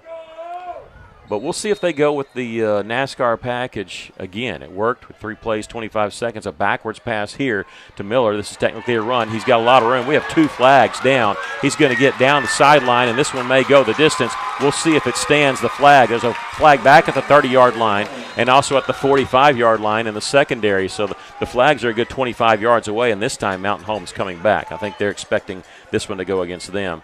But they're going to have to talk about it because I'm telling you, 25 yards apart on these flags, so they may not have the same thing. We'll see if they're offsetting or what. Look at the white hat. I don't want to miss this one. The side judge had this, and they might have the same thing because they're both on the same side. It is going to be a hold, so maybe they got a wide receiver since they had the same thing. And so it'll be 1st down and 20. And that came out almost immediately, so you figure it might have been a wide receiver on that side. And I'm looking, and it might have been Bryce Kincaid who was over there. I'll check that. I think it was Gus Wilbur. So 1st and 20 for the Bombers as a couple of penalties against them has moved them back 20 yards before this, or as this drive was getting started. Inside handoff here to Miller, trying to bounce this one outside. Boy, he's got a lot of speed, stiff arm there, and he's going to step out of bounds. Not quite the 30-yard line. A flag coming in from the white hat, not the official standing right there, and this one may be a late hit out of bounds. They're going to put him down at the 29-yard line. And dead ball, personal foul against the Cyclones. I'll tell you, he's really good at the stiff arm, and I think that's the 3rd time he's utilized it. Yeah, that one time he stiffed arm and he did a turn, and that's when Haney was right there to wrap him up. He may not try that again. Yeah, that's tough because you had him 1st and 20, and then because of a 9-yard run and a personal foul penalty, that gives them a 1st down at their own 44-yard line. And it was a tough play for the Cyclones because it looked like he was stepping back into territory there. not quite out of bounds. They'll run him sideways and along the far side. The Cyclones make a pretty good tackle on that far side. Is that Gabriel Meza? I can't tell. That's number 3. Yeah, yeah, it's Meza. It is. And so they'll lose yards on the play. Good tackle by Meza, not being fooled. And you're just going to have to contend with Barrett Miller's stiff arm and kind of get inside that. Expect that. Maybe explode through instead of trying to reach, because he's so far done a good job stiff arming the helmet 2 different times and the shoulder pad once. On 2nd down and long, they're going to throw it. Phillips, and he's got 2 men open, and he overshot both of them. And it's hard when you're overshooting guys that are track stars, but he did that time. He was trying to go to Kincaid on the inside receiver, I think. What concerns me, that's the 3rd time that their receivers have got behind us. And if he ever connects with one of those, they're going to go all the way. Yeah, that was going to go to the house there.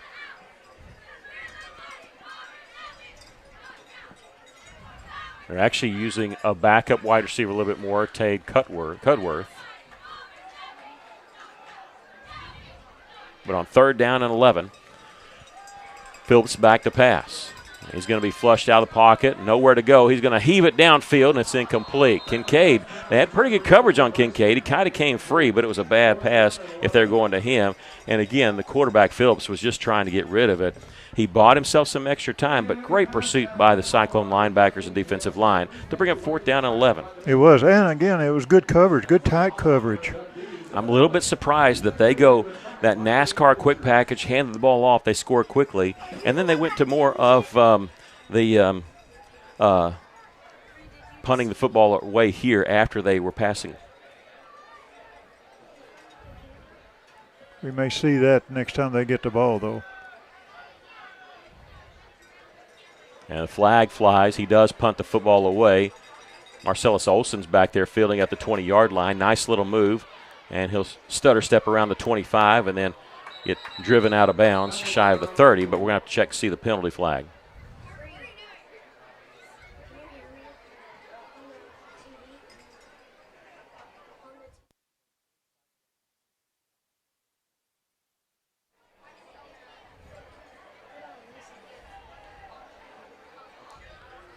And it is going to be against Mountain Home. Yeah.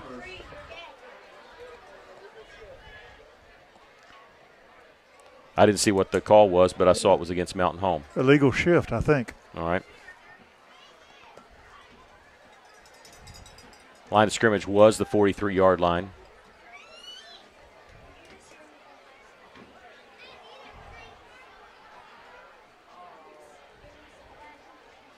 I thought it was only a 5-yard penalty, and it is. It's going to put them at the 38-yard line, so it'll be 4th down and 16. Cyclones are going to make them punt it again.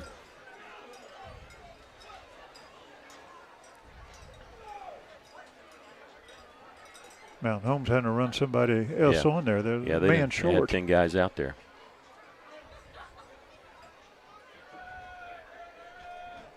Bradley Phillips, the punter, and the quarterback will kick this one away. It's a wobbly kick, and Russellville still with Marcellus Olsen back there, who takes it at the 22-yard line. Boy, he juked him in to where he fell down across the 30, 35, taken down at the 36-yard line.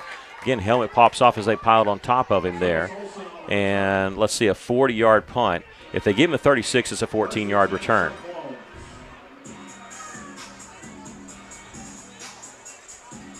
It is going to be a 14-yard return. 7:19 left to play here in the first half. The Cyclones trailing just 7-0. But because Olsen's helmet came off, he's got to come out for a play. And I wonder if the Cyclones have using a timeout. I didn't see him signal. No, they're just huddling over there on the sideline, so he'll have to come out. Unless your helmet is taken off by an opponent, you have to come out for at least one play. That's part of the new concussion rules that took place about 3 years ago. Tight formation here for the Cyclones. Low snap. They'll fake it and keep it themselves across the line of scrimmage to the 40-yard line. As the running back was Luis Perez, they're the one that faked it to him, but I didn't see who the quarterback was. Number 15. All right, that's JRT. Jeremiah Ross Thompson. Oh, that was a good fake, too. Yeah, it was. I didn't see who had the ball. 2nd down and 6. Cyclones out of necessity have used a lot of people at quarterback this year, and we've seen tonight 3 different tonight. We've not seen Sam Callahan since he went out injury. Of course, Russellville lost Vanilla, who we've been given word, taken to the hospital here at Baxter County. Here's Perez, the running back. He'll carry it, and he started left, had to cut back right. He'll pick up a couple yards, and, just maybe 2 yards of play, but this is what you like. Russellville not giving up ground on first and second down. And, boy, that's loud, isn't it? And make it 3rd down and 4. I was saying, if you get positive yards, at least you're not putting yourself in the hole, because Russellville, not with a quick strike offense, unless they break one. Nearing the 6-minute mark, the Cyclones trailing 7-0. Boy, Deacon likes the sound effects, doesn't he? 42-yard line. Cyclones need the 46 for a first down. Again, tight formation. And JRT, a little bit of a bad snap, keeping himself. And let's see, he's going to get close. No, he's going to be stopped by about 2 yards short. They drove him back to the 40, but his forward progress is the 44. So it'll be 4th down and 2. Well, you're on your own 44. You really like to go for it here, but on your side of the 50, I just don't think you can. But they might be thinking about it. I'm looking. I don't see Perez coming out. You got 2 more timeouts if you want to waste one. Maybe get him to jump. You hate to put the defense out there right after an offense creating a 3-and-out, but Cyclones are going to have to, and they're going to bring on the punting unit. They're down to 9 seconds. They're going to have to hurry. Yeah, they might have to use a timeout here. 5:15 left. No, they're all ready. 3 seconds, 2 seconds, get the snap off. Coming up the middle, they get it blocked, and Perez going to kick this one away. It's going to be fielded at the 27-yard line, and a fair catch call for. I'm surprised at how good they are returning the football, that they're actually doing more fair catches. That goes as a 29-yard punt with no return. Cyclones had good coverage on that. It is a high kick. Had time to get down there and get around the receiver.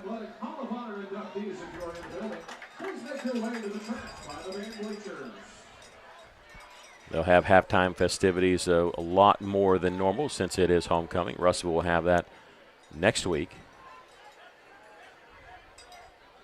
Bombers 10 wins last year. That's the first time they've won 10 wins or had 10 wins in a season since 1986 when they went to the semifinals. They went to the semifinals last year. They've had 9 losses to Greenwood in the last 5 years because they played them 4 times in the playoffs. And in fact, 4 out of the last 5 years, they've been knocked out by Greenwood in the semis last year. Here's the handoff to Phillips, and he breaks free. I'm sorry, that's Barrett Miller, and it's a foot race, and he's going to go the distance all the way for the touchdown of 73 yards. Russellville had that shut down on the right side, but he had found the cutback lane, and it goes 73 yards for the score. Yeah, when he cut back, I don't even think we put a hand on him. Just good blocking by that Mountain Home offensive line. He had 74 yards for the game until that run right there. He's now got 147 and a couple of touchdowns, and it makes it 13-0 Mountain Home. 4:51 left to play here in the first half. We're going to wait the extra point by Isaac Ballard, and then we'll go to a break. Cyclones trailing here. We're waiting to see the official count. Depending on what Ballard does with the extra point, it is up and it's good. 14-0 Mountain Home. We'll take a break. This is Cyclone Football on the EAB Sports Network. Ready for a music tour through the Arkansas Delta? Let's see. Johnny Cash Boyhood Home? Check. A live broadcast of the country's longest-running blues radio program? We've got it. A visit to the restored childhood home of Levon Helm? On the list. Find these spots and more as you travel through the Arkansas Delta Music Trail. Sounds from the soil and soul. Go to deltabyways.com to see all the driving tours through the Arkansas Delta Byways region. KCJC Dardanelle Russellville. You guys play the best country of all. River Country.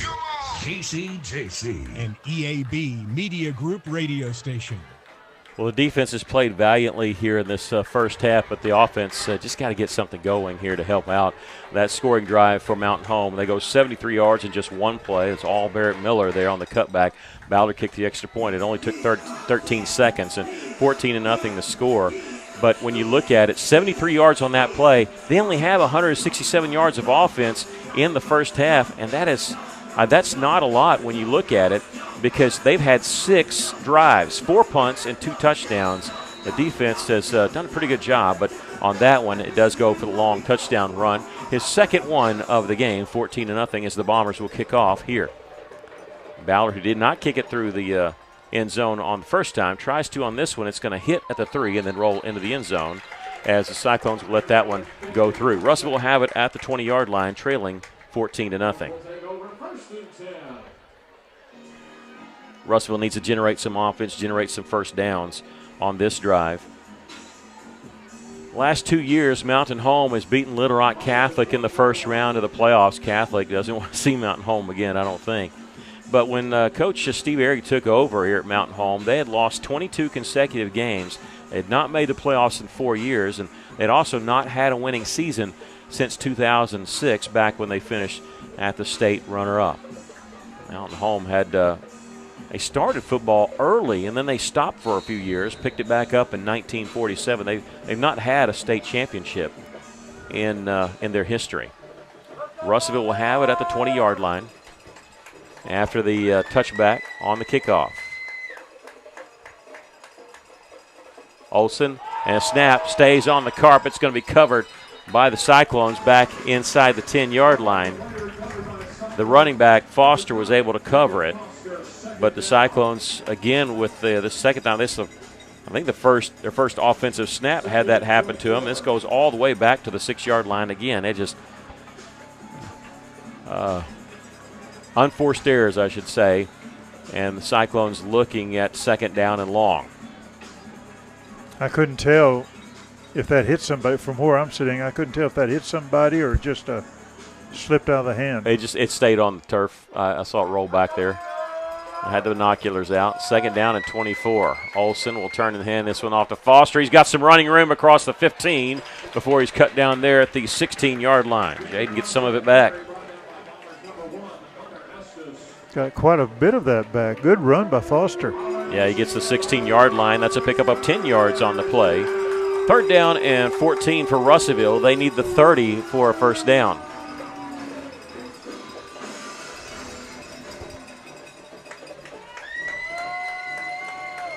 Officially call it 3rd and 13. Low snap here. Olsen going to keep it himself. He's got some room here across the 20 to the 25-yard line. He's tackled. It looked like he rolled forward to the 26. They will give him the 26 because he stayed on a defender there. 4th down and 4, but 4th down deep in your own end, you're going to have to punt this one away as Russellville on their own 26-yard line. Well, that bad snap really comes into play right now because sure did. We could have got a first down and kept this moving. Jesus Perez this time has 3 Mountain Home players back if you count one of the up men at the 39-yard line. High snap, he does get it away, has the sidestep there. They call for a fair catch, and they'll take it at the Cyclone 49-yard line. So a punt of 23 yards with no return. Mountain Home again with excellent field position as they lead at 14-0 with 2:56 left to play here in the game. And now we have a penalty flag I see right along the 46-yard line. And I hear the whistle, and the whistle was well after the play. I mean, there were teams changing sides. The flag is actually on the 46-yard line of Russellville, and sportsmanlike conduct going to be called against the Cyclones. And so they had pretty good field position. Now they're going to have excellent field position, as this will be a 15-yard penalty and put them down at the Cyclone 34-yard line. Russellville has been penalized 4 times for 40 yards, and Mountain Home will start this drive at the Cyclone 34-yard line.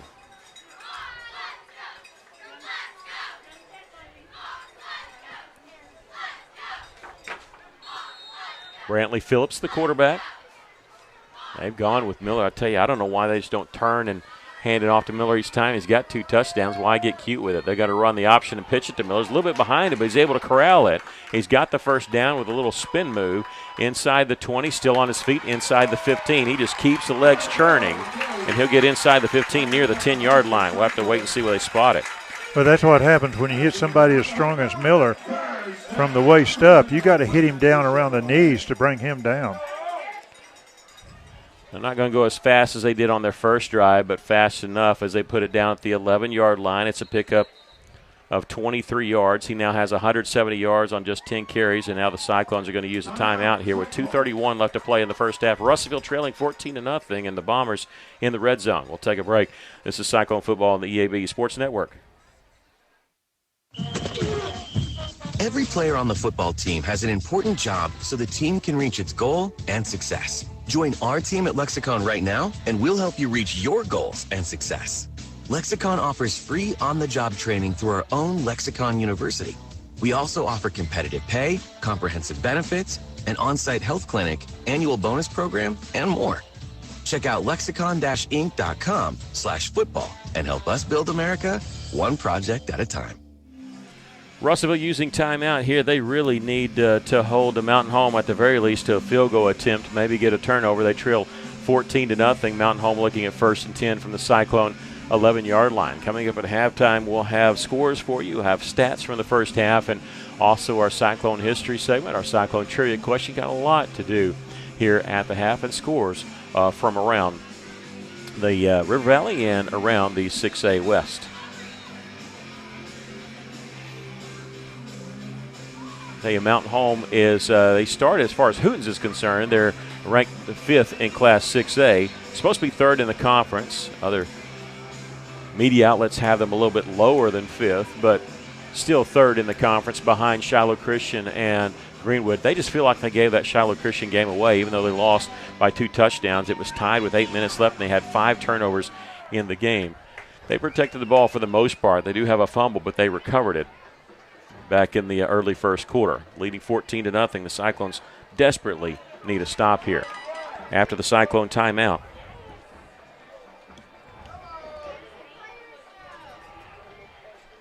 And let's see, Brantley Phillips, they're checking the sideline. Mountain Home looks a little bit confused. They got 3 seconds on the play clock.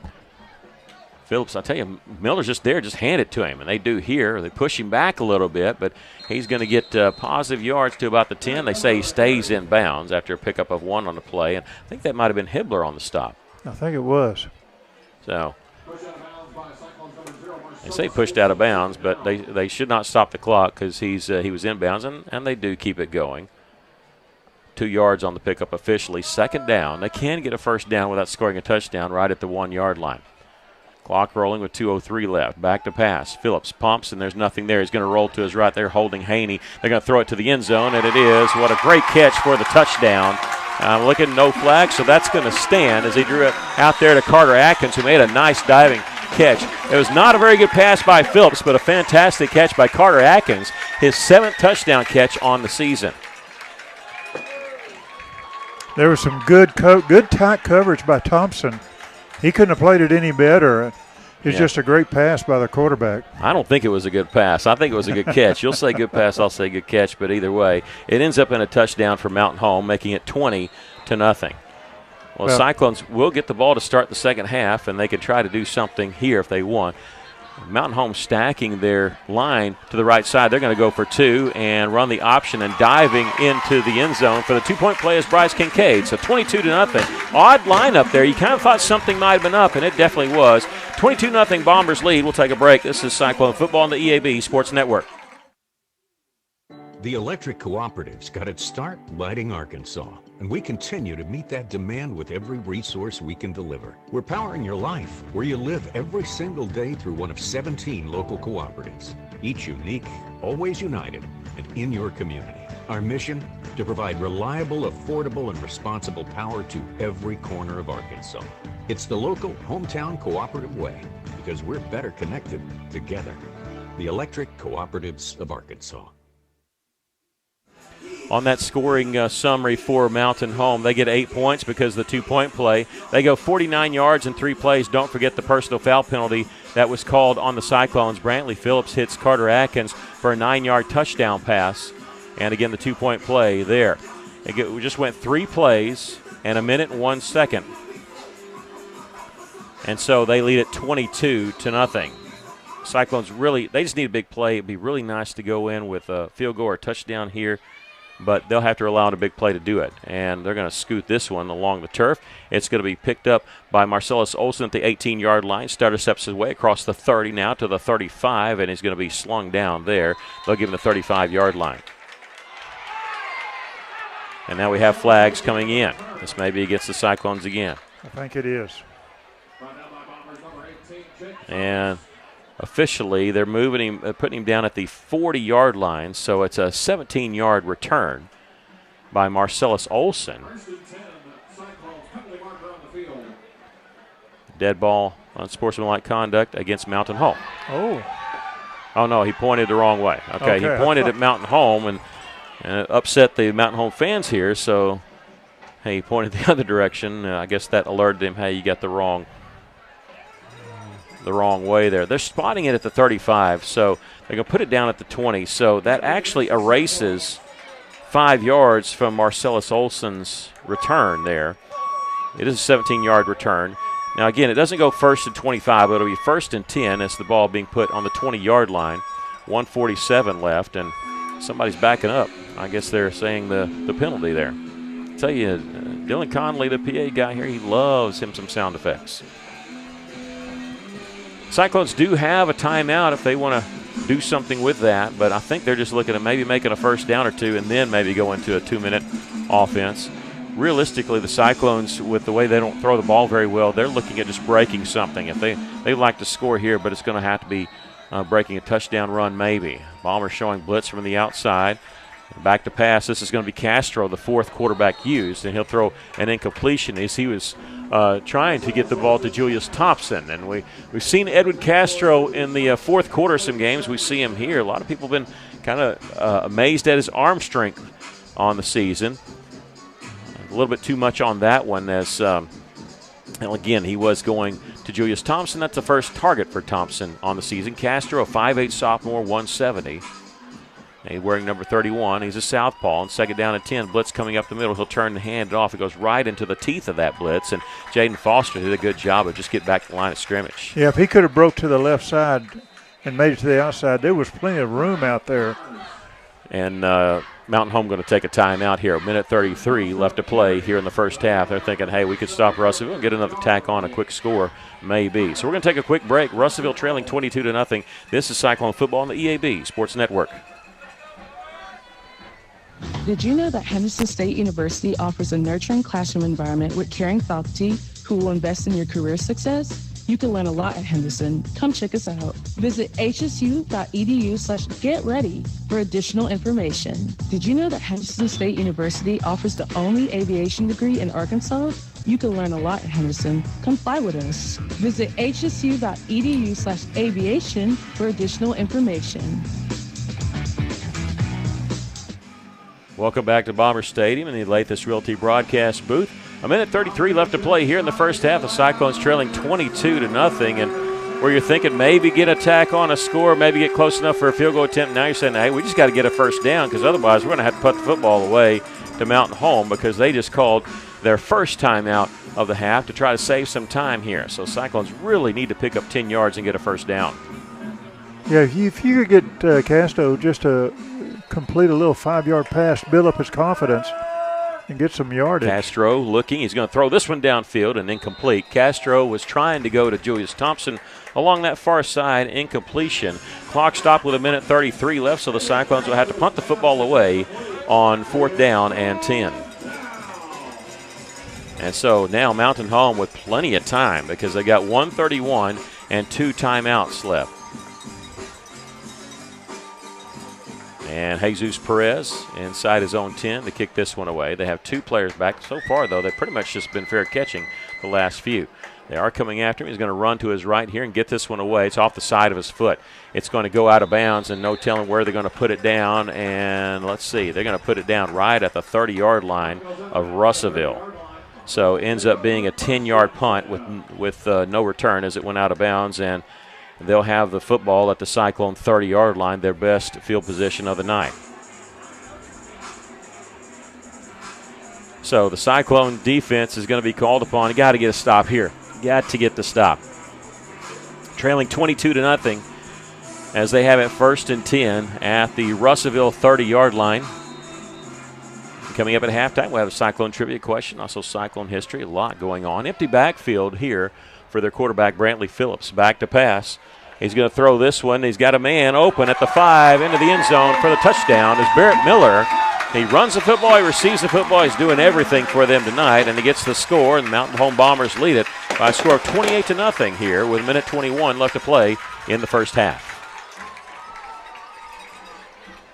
Well, they got a quarterback that can really throw the ball. He's looking at all across the field and had good protection for him. That goes 30 yards, and he's got 200 yards receiving on the season and his second touchdown receiving for Barrett Miller. His third touchdown of the night is he's had 2 rushing and 1 receiving. 28-0. The extra point by Ballard is good. 29-0 with 1:21 left to play in the first half. We'll take a break. This is Cyclone Football on the EAB Sports Network.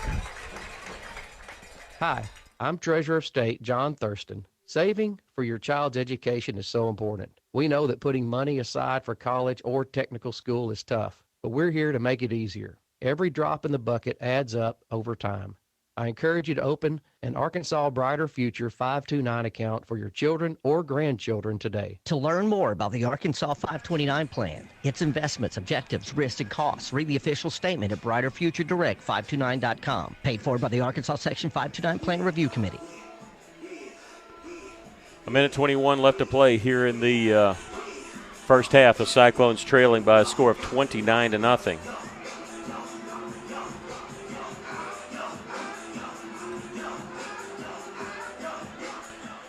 Russellville's just had a tough time tonight. Mountain Home has, they've been tough to stop. Barrett Miller, Mr. Everything. Of course, we knew that last year. They squib kick it, and Russellville covers it at the 40-yard line. We mentioned last year that Brantley Phillips, their quarterback, had broke his collarbone in the second quarter of the Cyclone game. Barrett Miller comes in from his wide receiver running back spot. He was actually their backup running back, runs quarterback, and all they do is go to the state semifinals. And so that's why he's got 8 offers, 7 GAC schools, and then Yale, of all places. And so he's showing that, he's player. And he's been Mr. Everything tonight for Mountain Home as he has 2 touchdowns rushing and 1 receiving. 231 yards of offense for the Bombers. The odd number there is because of 2-point conversion. They do have 2 timeouts left. Russellville with 1. 1:20 left to play here in the first half. First and 10, Cyclones.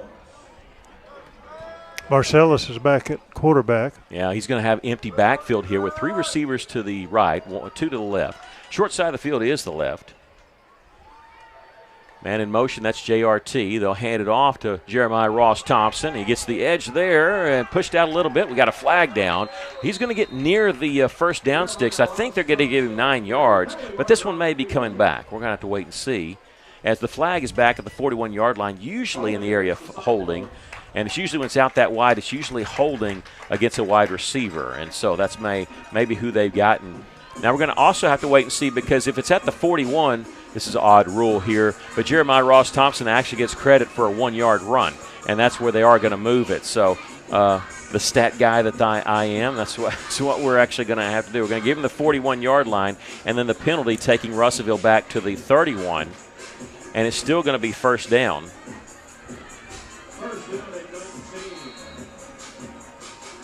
First down and 19, so at the 31-yard line. 1:14 left. Clock stopped as the penalty happened. And now not an empty backfield. Danny Brown, he's in motion. They're going to turn and hand it off to Foster, and not much running room up the middle. He'll bounce that one outside the tackle area, and he'll get near the original line of scrimmage back to the 39-yard line. I think he's about a yard short. I keep saying Hibbler, but that's actually Jaden Foster. Number 9 and number 8 can look a lot alike. Foster now comes out of the game. Russellville's had some tough injuries already tonight with Danny Bonilla taken to the hospital. Again, our thoughts and prayers are with him. Sam Callahan, since he limped off the field, we've not seen him yet. Edwin Castro is the quarterback in on second down. He's going to throw across the middle. It's going to be picked off at the 45-yard line. Left side 30, 20, 15, 10, 5, touchdown.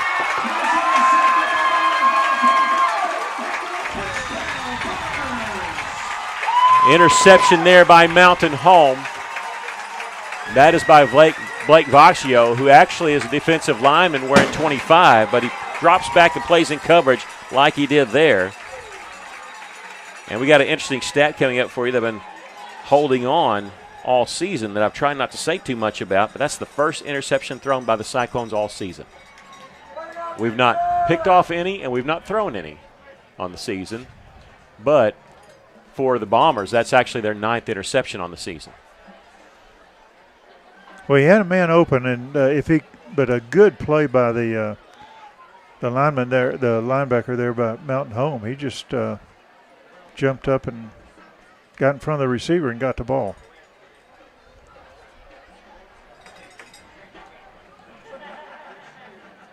Yeah, I'm trying to calculate and make sure that is their 9th interception, but their first one returned for a touchdown. It's returned 45 yards to make it 35-0 Mtn Home with 27 seconds left.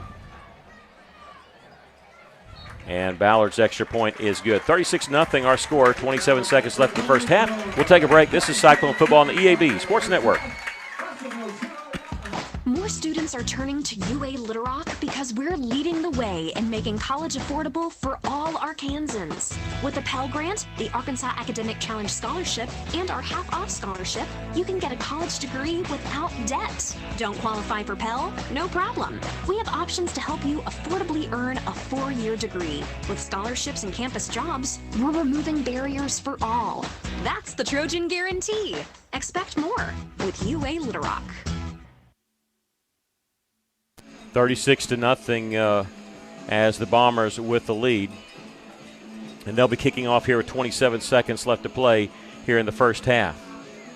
And the bad part about this is if Russellville does not score in the next 27 seconds, the second half will be the sportsmanship rule. As that's a 35-point lead by any team, but only in the third and fourth quarter. Russellville trailing here 36-0, 5 touchdowns for the Bombers, 4 extra points, a 2-point conversion. Hard to believe it was a really close game. It was scoreless at the end of the first quarter. And again, they're going to scoot this along the turf. It'll be picked up by Marcellus Olson at the 22-yard line. Not much running room up the middle, trying to get it outside. He'll get outside to the 27. A 5-yard return by Marcellus Olson Patton. We're also going to tell you about what's going on in Cyclone Country. We've had tennis conference, boys state golf this past week. I'll tell you the conference and state tournaments coming up for cross country. We'll highlight that for you. And we'll have extended halftime because of the homecoming festivities here at Bomber Stadium. Russellville looking at the ball at their own 27-yard line with 22 seconds left. They do have one timeout. How about we break one here? Let's just get on the scoreboard here. I'd like to see Castro back out there. He's back out there, the southpaw sophomore. He'll turn and hand this one off to Jaden Foster, trying to get the outside on this one. He's going to be slung down out of bounds. Maybe a pickup of 1 yard on the play.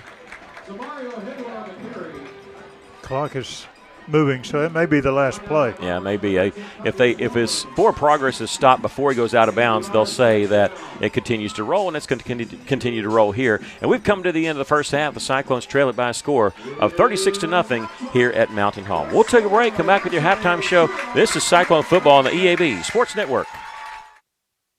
Greg Hatcher and his companies are proud supporters of high school football. The Hatcher Agency is the state's largest employee benefits agency, offering outrageous service and voted best insurance agency in Arkansas virtually every year since 2004. Hatcher Capital Investments offers 401k plans and wealth management. Twin City Limousine offers vehicles that are great for weddings. And of course, the popular Scoops homemade ice cream. Greg Hatcher and his companies wish you a successful season.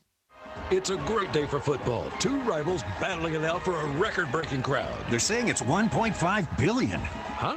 Wait, that's how much the Arkansas Scholarship Lottery has raised for students since 2009. Because every lottery ticket you buy in Arkansas helps students. They've given more than 822,000 scholarships and counting.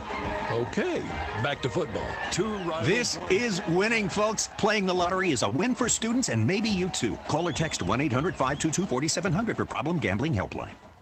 At the University of Arkansas, we're preparing students for the future. With an unbeatable mix of academic excellence, affordable tuition, record scholarship funding for Arkansans, and a proven track record for success after graduation, the Razorback experience delivers value and opportunity at every turn for them and for the communities across our state that they will impact. We're dedicated to Arkansas and improving the lives of Arkansans. That's been our mission since 1871. Your business is up against a lot of things these days. Inflation cost, workforce issues, federal overreach. The list of things keeping you up at night keeps getting longer. The Arkansas State Chamber Associated Industries of Arkansas is here to help. We are constantly working to improve the business climate and make Arkansas as competitive as possible. The Arkansas State Chamber Associated Industries of Arkansas works tirelessly for your business so you can rest easy. Join us today.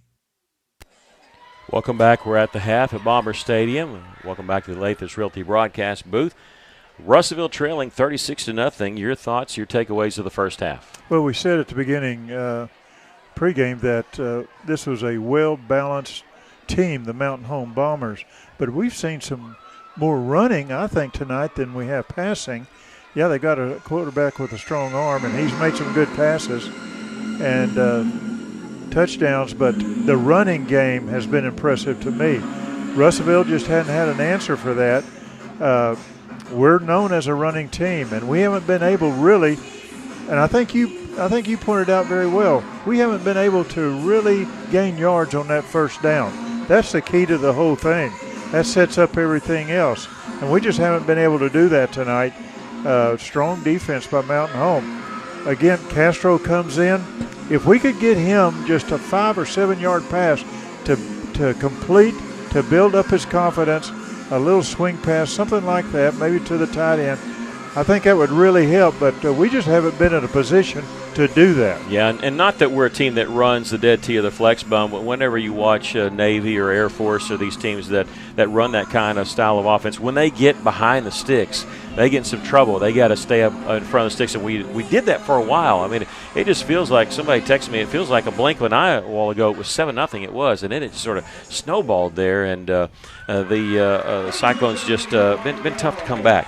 And so right now, Russellville trails it by a score of 36-0 at the half. And that means when we start the second half, we will have the sportsmanship rule with the running clock that technically it's actually only supposed to stop on timeouts, touchdowns also.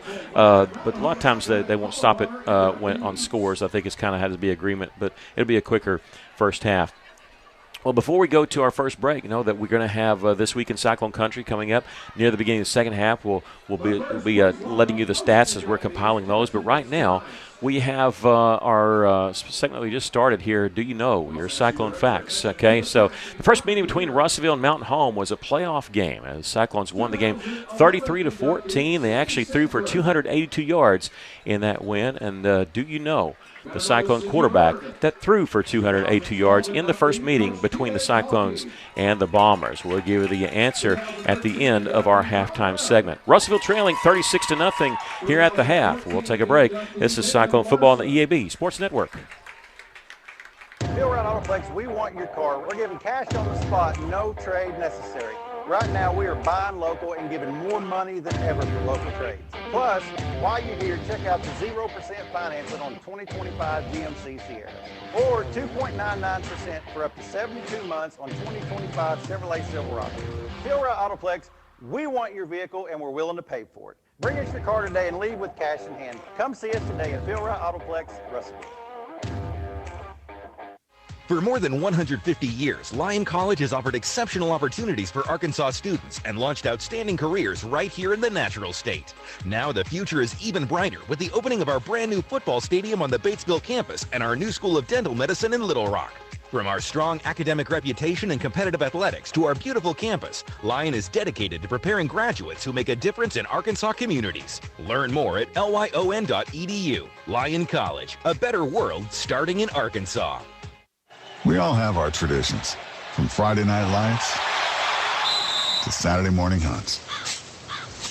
These are the traditions we pass down to the next generation. And we might have hung up our cleats a long time ago, but come tomorrow morning, we can still put on our camo and hunter orange, because some traditions last a lifetime. Get your hunting license and enjoy a season of memories, both on the field and in the woods. This message is brought to you by the Arkansas Game and Fish Commission. Hunt Natural. Car trouble, big or small, Oscar's Auto Repair does it all. From oil changes to brake work to those tricky transmissions with the weird mechanical issues no one can figure out, the experts at Oscar's have you covered. Stranded? Call Oscar's for fast, dependable towing. Need a replacement vehicle? Ask about their on-site rental cars to get you back on the road in no time. Whatever vehicle issue you're struggling with, remember Oscar's Auto Repair, 1000 East 28th Street, Russellville. Welcome back. We're at the half. The Cyclones trailing Mtn Home by a score of 36-0. This is the Alathus Realty broadcast booth. Buying or selling your home has never been easier. Call our friends at Alathus Realty. Time this week in Cyclone Country. Going to highlight the sports that maybe you don't follow as closely, just to kind of keep you up to date on everything. We will say that the junior high football teams actually played on Tuesday night this past week, not Thursday night. Both teams won at BB. They will have, as part of their Colors Day, they're actually going to be playing at home on Thursday this coming up week here, and so good chance to see them. And we'll have homecoming for the high school on Friday, so Thursday night, Friday night football there at Cyclone Stadium. The high school volleyball team had a tough week this week. They lost at Greenwood and also lost on Thursday night. Last night, a Dig Peak night against Shiloh Christian. They will host Farmington on Tuesday and then at Alma on Thursday. Now, Tuesday against Farmington at Cyclone Arena is the next to last game at Cyclone Arena for the season. They'll actually have senior night on Thursday, October 23rd when they host Silent Springs. Tennis just finished their conference tournament. Russellville hosted the conference tournament 2 days. They actually hosted it at Arkansas Tech. Congratulations to Antron, Issa Rivas, and Jack Rupel, who qualified for the state tournament. They'll compete at Class 5A state tournament next week in Searcy. Our congratulations to them and also the coaches Isabel Luna and Boundy Belenko of Cyclone Tennis. Cross country, they were idle this past week. They have the Valonia Invitational tomorrow on Saturday. October 18th, they'll have the Van Buren Classic. They'll be off for a week. Their conference tournament's coming up. It'll be here at Mtn Home on Tuesday, October 30th, and then state will be at Oaklawn on November 6th. But they'll be at the Valonia Invitational on Saturday. They've already had a really, really good junior high and high school year so far. In the golf, your Cyclone boys who finished as the co-champions for the 5A West, they lost in a playoff to Harrison. They competed at the state tournament at Pine Bluff Country Club this past week. The boys finished fourth. They were predicted to finish 7th or 8th. They finished 4th at 5A state. The season is over for them. Riley Davis did make All-State with a round of 74. Caleb Campbell missed All-State by 1 stroke. He shot a 77. Excellent round for Caleb Campbell. Lawson Lewis shot a 78 for the Cyclones. Golf season almost over. Of course, congratulations to our Lady Cyclones who won state for the 3rd consecutive year. And the only golf event left is coming up on Thursday of next week when Susanna Mans, who won the 5A individual state championship for the 3rd consecutive year, shooting 5 under. She'll actually compete in the overall individual state championship. That'll be Thursday at Pleasant Valley in Little Rock. And that's this week in Cyclone Country. Coming up, we'll have stats from the first half. The Cyclones trailing 36-0 here at Mtn Home. This is Cyclone Football on the EAB Sports Network. Thinking about buying an RV? Now's the time, and Nice Campers is the place. This family-owned and operated dealership is celebrating the Forest River Great Getaway Sales Event happening now. Shop top brands like Tracer, Flagstaff, and Puma with no hidden fees, no pressure, and financing starting at just $99 a month. Visit Nice Campers at 3814 South Arkansas Avenue in Russellville or call 479-229-1499. Browse anytime at nicecampers.com. Nice Campers, family values, unbeatable deals, and adventure-ready RVs. Some say it's not whether you win or lose, but how you play the game. Maybe. With Right Fiber's 100% fiber internet, you always win. You win with our fastest speeds up to 5 gig. You win with our smart Wi-Fi. You win with our free installation, unlimited data, and local support. Winning with Right Fiber will make you fall in love with gig speed internet. Get Right Fiber. Get gig smitten. Sign up and win at rightfiber.com. As a dentist, giving patients a beautiful smile is what I love to do. But the business side can be challenging.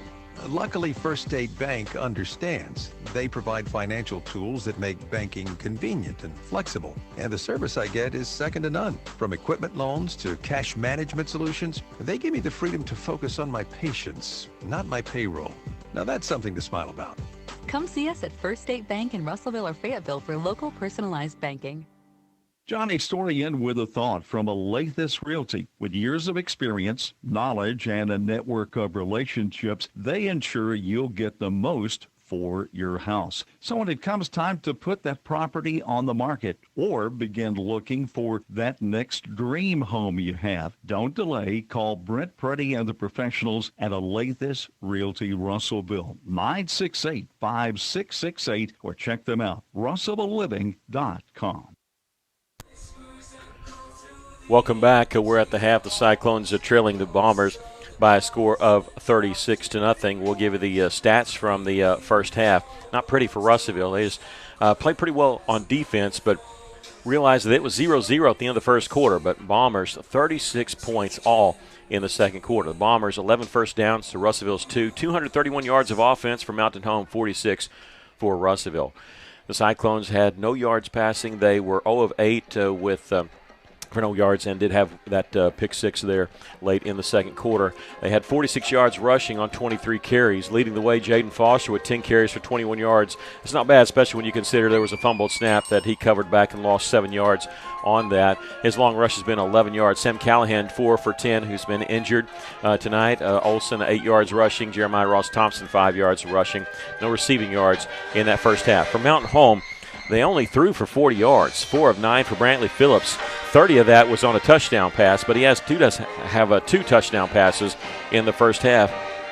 The other one was to Carter Atkins of 9 yards. But it's been the Barrett Millett show. He's 11 carries, 172 yards, and 2 touchdowns, and he's been as advertised for Mtn Home. He rushed for 247 and 3 touchdowns against Shiloh Christian in that loss last week.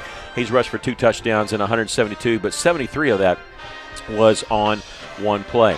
There's been no fumbles for either team. Actually, Mtn Home did have a fumble, but they covered it themselves. Total plays, 31 for Russellville, 25 for the Bombers. The only turnover was that pick six by Russellville. Penalties been about even. Russellville 6 penalties for 65 yards. The Bombers 7 penalties for 50 yards. Third down conversions, neither team really lighting it up. 2 of 9 for Russellville, 0 of 4 for the Bombers. Nobody has gone for a fourth down play yet. Time possession, which Coach Wheeler will tell you doesn't mean anything. He always looks at the total number of plays, but Russellville is leading time possession. 15 minutes, 15 seconds to 8:45 for the Bombers, and that is your first half stats. The scoring summary, I'm not going to spend too much time on that because it's pretty ugly, but I will say that of the 4 touchdown drives from Mtn Home, the longest one has been 1 minute 1 second, and that's been 3 plays. When they've scored, they've done it quickly. A 3-play scoring drive for 25 seconds, a 1-play scoring drive, the 3 in 1 minute 1, the 1-play 30-yard drive in 4 seconds. It's been quick for Mtn Home, and they lead at 36-0 with 5 touchdowns. They did have that 2-point conversion that they ran off the PAT. Look, 36-0 our score. We'll have a Cyclone history segment and an answer to your trivia question coming up. We'll put a hint up on the YouTube. Back that trivia question dealt with 2005, and we'll look at that and Cyclone history segment when we come back. This is Cyclone football on the EAB Sports Network. Friday night in Arkansas means game day for young men who have been dreaming of this season since elementary school and their coaches who have prepared them. Championships will be won on the gridiron. Some hearts are sure to be broken, but all the athletes will learn valuable life skills about teamwork and hard work. I'm Congressman Bruce Westerman. As a beneficiary of the lessons learned from playing Arkansas high school football, I approve this message. Best wishes to all the players, coaches, and fans. Paid for by Westerman for Congress. At Arkansas Tech, the heart of our work beats throughout the community. With programs like Green and Gold Give Back, a campus-wide day of service dedicated to getting out and helping our neighbors. Last year, ATU students logged over 12,000 hours of service, a true testament to our belief of providing the full college experience with a hometown feel. Visit us at atu.edu and join us for the opportunity to be a part of something greater. Are you working hard to feed your family on a budget? Visit Chicken Mart to get all your Crispitos, pizza sticks, restaurant quality chicken nuggets, strips, wings, and fries all in one stop, and lots of opportunity purchases that are so good they may never come back. Check out Chicken Mart in 2 convenient locations before you go grocery shopping and see what they have for your family. Chicken Mart's been serving the River Valley since 1983 and still going strong. Visit 1808 South Arkansas Avenue or 106 Weir Road in Russellville. Chicken Mart, your chicken and more store. At Union Bank in Russellville, we're not just your bank, we're your neighbors. We know your name, your story, and we're here to help you write the next chapter. Big banks treat you like a number, we treat you like family. Our Union team is right here with you, local, trusted, and always personal, offering a wide array of accounts designed for your lifestyle and with all the latest digital banking tools. Union Bank. Come see us downtown in the 500 building. Jason McGee and Jeff Smith are rooted in Russellville and focused on you. Union Bank. Member FDIC. Welcome back. We're at the Bomber Stadium in Mtn Home and the Elathis Realty broadcast booth, and we're going to go ahead and give our answer to the Cyclone trivia question here. We did see a correct answer on our YouTube channel. Wonder if anybody else responded, was able to get to it. But the first meeting between Russellville and Mtn Home, playoff game, Cyclones threw for 282 yards. Do you know the Cyclone quarterback? That was in 2000. I thought if I gave the year, you might get it. So I left the year off on purpose, but it was Eli Craner. Whatever happened to that guy? And I don't know whatever happened to him. I hear he's like the second best author that's from the River Valley, and probably chuckle if he heard me say that. But let's talk about that game. The first time the Cyclones and the Bombers met on the football field was in 2005. The Bombers were actually 8-2. They were going to be the state runner-up the next year. In 2005, they were the 2 seed out of the 5A East. Russellville was a 3 seed out of the 5A West.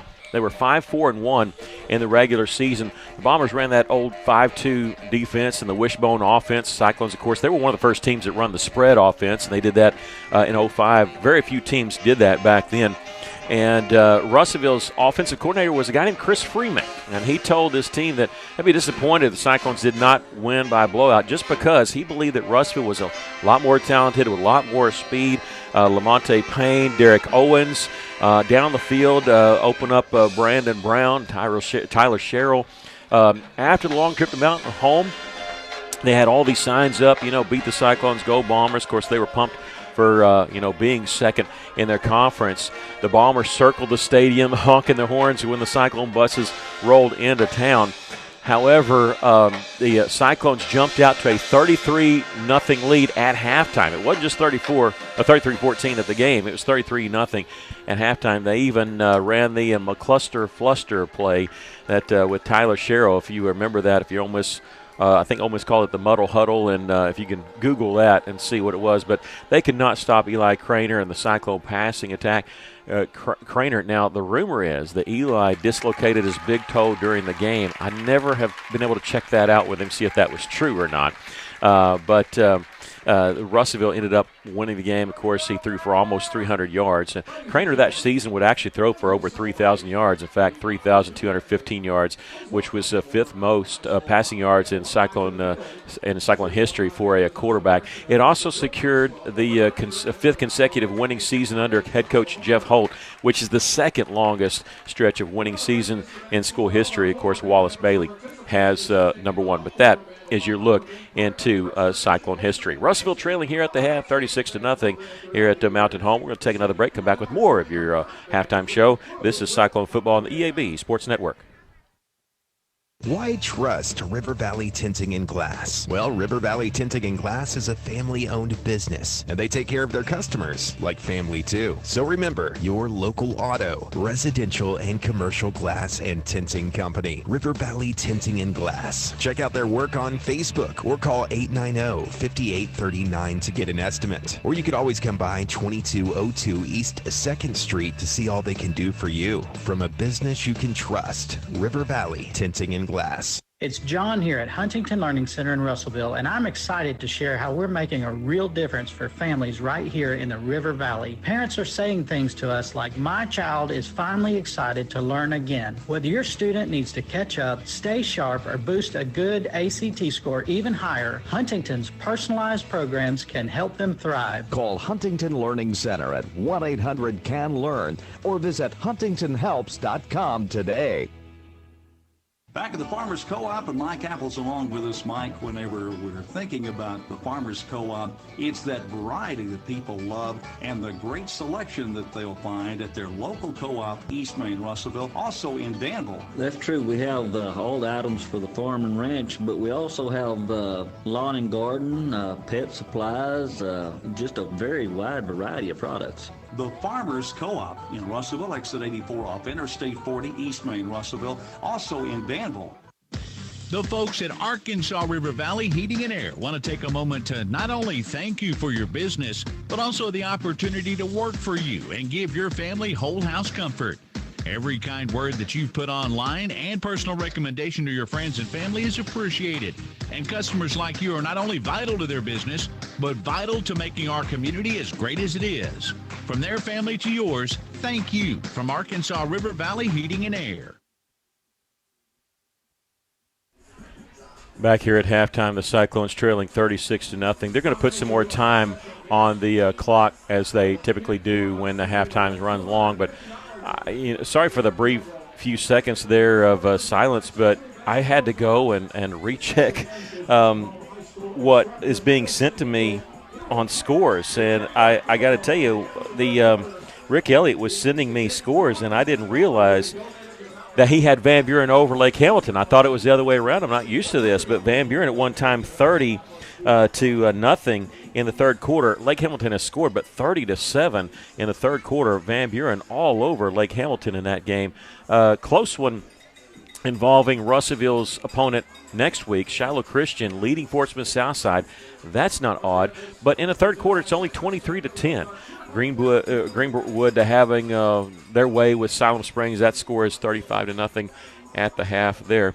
That involves the 6A West teams. Of course, Russell will be back at home hosting Shiloh Christian on Murderers Row. I mean, you have 3 games where you're playing Greenwood, Mountain Home, and Shiloh Christian. After that, you go on the road back-to-back weeks, but it's Southside and Siloam. Those are very winnable games. Not saying that Russellville can't win against Shiloh Christian, but just saying it's not as Shiloh Christian will be the tougher game left after tonight. And then, of course, Russellville closes on senior night against Lake Hamilton.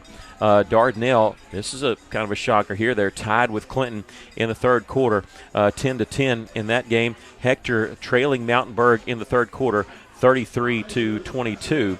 The Dover-Lamar games in the third quarter, too. Lamar leading Dover by a score of 21-7.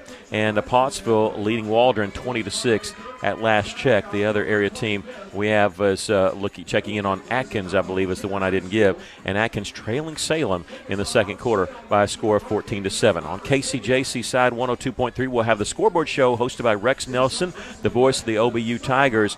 That'll be 10 o'clock until midnight. So when we sign off, there won't be too much longer before they'll start that and have that. So we're going to take a 60-second break and be back with the second half here as Mountain Home leads Russellville 36-0. This is Cyclone Football on the EAB Sports Network. A career in cosmetology is one where your success depends on you. But did you know cosmetology is more than just hair? If you want to do manicures and pedicures only, ask about the Nail Tech program at Arkansas Beauty College so you can provide high-quality manis and pedis to your clients. Arkansas Beauty College is also ACCSC accredited, so financial aid is available to those who qualify. To learn more, call Arkansas Beauty College at 968-3075 today. Earnings are according to the clients you build.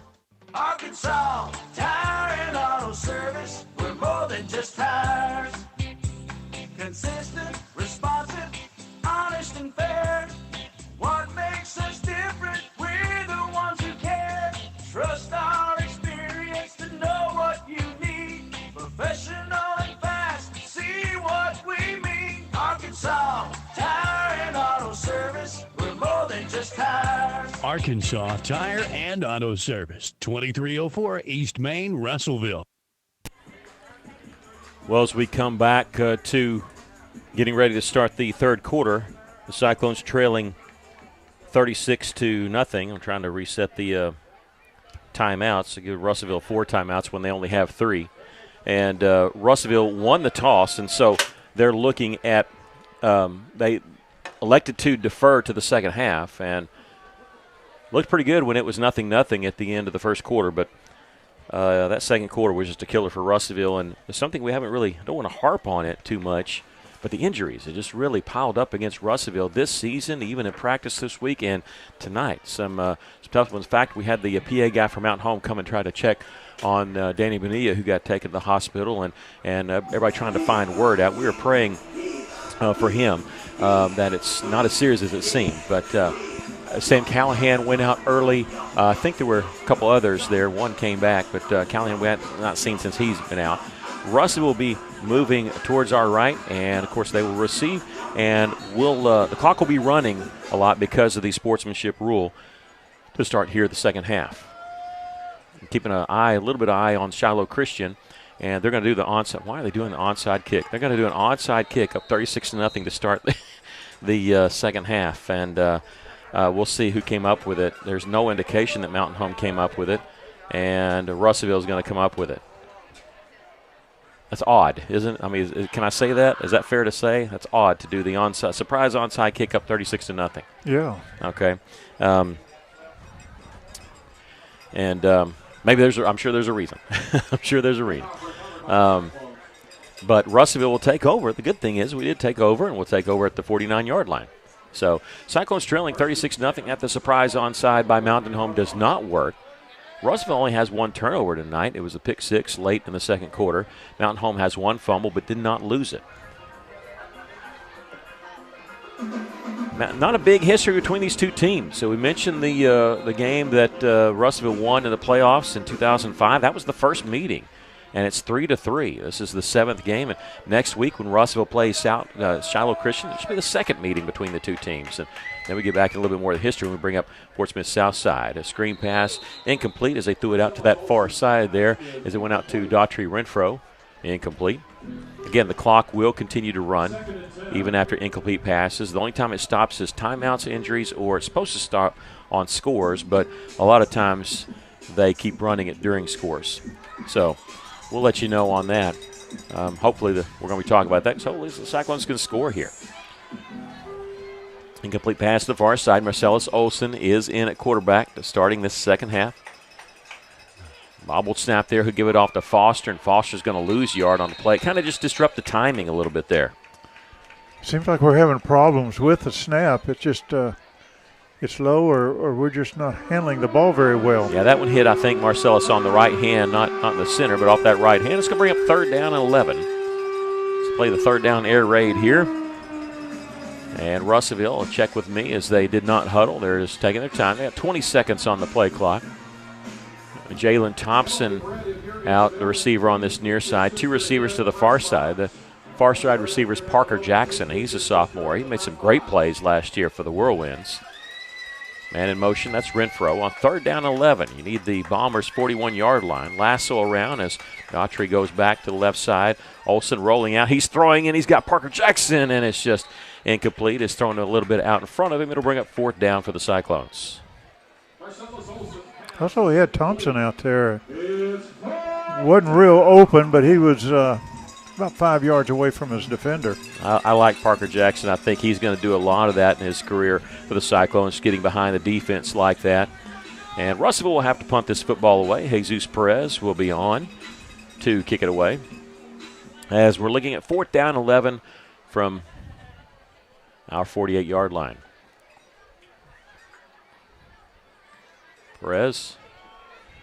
This one's not going to get inside the 20 because they're going to fair catch it at the 23-yard line. So a 29-yard punt with no return. Had they let that one go, that would have taken a Cyclone hop there. 8:35 left to play here in the 3rd quarter. And the Bombers, leading 36-0, will take over. We're at Bomber Stadium, the Alathus Realty broadcast booth. We got 2 more road trips after this one. A couple weeks from tonight, we'll be facing Fort Smith Southside. That's a big history. Of course, Russellville actually played a lot of games against Fort Smith High School before it split between Northside and Southside. Here's the give to the running back, straight up the middle. He's across the 30. He's going to have 1st down yardage, and that's not Barrett Miller. I think he's done, and their backup running back is number 14, Connor Schultz. So we've seen him in on kickoff returns. And he does get the 1st down at the 36-yard line. The backup quarterback typically is Maddox Haynes, number 9, but right now they're going with number 11, Kobe Dotson. giving them a chance to play, and I think that's good. You get well enough ahead, you let some of the subs come in and play. And Dotson going to hand off once again to Schultz, running left side, and he's going to get across the 40 to the 44. Pickup of about 8 yards on first down. Connor Schultz has played sparingly. They've really not had too many games where they run away with it before. They beat Missouri West Plains 49-30. 14-point win against Harrison, their big rival. It's a non-conference game, but those two teams don't like each other. Missouri-Rolla 37-10 in their third non-conference game of the season. And Kobe Dotson, the quarterback, going to wish he would have not carried that one as he took a lick there. I think number 41. They say a hallmark, but I thought Ethan Bartlett was also in on the stop there. And no gain on the play. So we're up 3rd down and 2 at the Bomber 44-yard line. In their first conference game, they beat Fort Smith Southside 39-21. Had 7 starters returning on both teams. They lost their big running back, but that's about all they lost on offense as far as their skill guys. They'll give it off to Schultz, and he has the first down. Well, Schultz gets to that line of scrimmage very quickly. Gets to the 47-yard line, a pickup of 3 on the play. They did have 1 starter return on their offensive line this year, but all their skill backs and wide receivers and even quarterback who came back after that broken collarbone against Russellville and played in the semifinal game in the loss against Greenwood, everybody back. And Brantley Phillips, their quarterback, who he's probably done tonight. He's a commit to Southeast Missouri. Number 2, Carter Atkins, who has the touchdown reception. He's got heavy interest now this year because he's now has 7 touchdowns on the season. The option pitch there to Schultz. Breaking a couple tackles, he's into Cyclone territory. Has the first down inside the 40 to the 38-yard line. That's about 3 times they've run that option play, and it's gained yards every time. And Russell just had a hard time just wrapping him up. Yeah, when the options run the way it's supposed to be run, it's beautiful. And any old school guys like me love seeing that. And it's just weird seeing it out of the shotgun. Would never thought to have seen that when you're seeing it in different situations out of the veer-type offense, wishbone, flexbone, all that. Out of the shotgun is just different. Quarterback is stopped up in the middle. He bounced off his own offensive lineman and is going to be pushed out of bounds along the right side. Made a little something out of nothing as he gets inside the Cyclone 35-yard line. Even with that quarterback, you don't want to hit him around the arms and the shoulders. You're just not going to bring him down, and it proved it on that run right there. Yeah, Kobe Dotson, I thought he got to the 34. They gave him the 35, so a yard shy of what I had him down as. So only a 3-yard pickup instead of the 4. 2nd down and 7. Russellville trailing 36-0. 4:34 left to play here in the third quarter. They're going to run the option pitch this time. Schultz has it. He's got the edge. He's across the 30 on the sideline, and he's going to be slung out of bounds inside the 20-yard line. We do have a penalty marker down way back at the 34-yard line, so we're going to have to wait and check this one out. It's at the 33, so 2 yards beyond the line, and everybody coming back. So looks like it's going to be a penalty on the Bombers. He'll get credit for 2 yards on the carry and then put him back at the 43. Must be a hold. That's typically what it is around there. But I didn't see the signal there. I was watching them mark off the yards. So still 2nd down, but it'll be 2nd and 15. Yeah, he gave that signal pretty early, and it was a hold. So 2nd and 15 from the 43-yard line.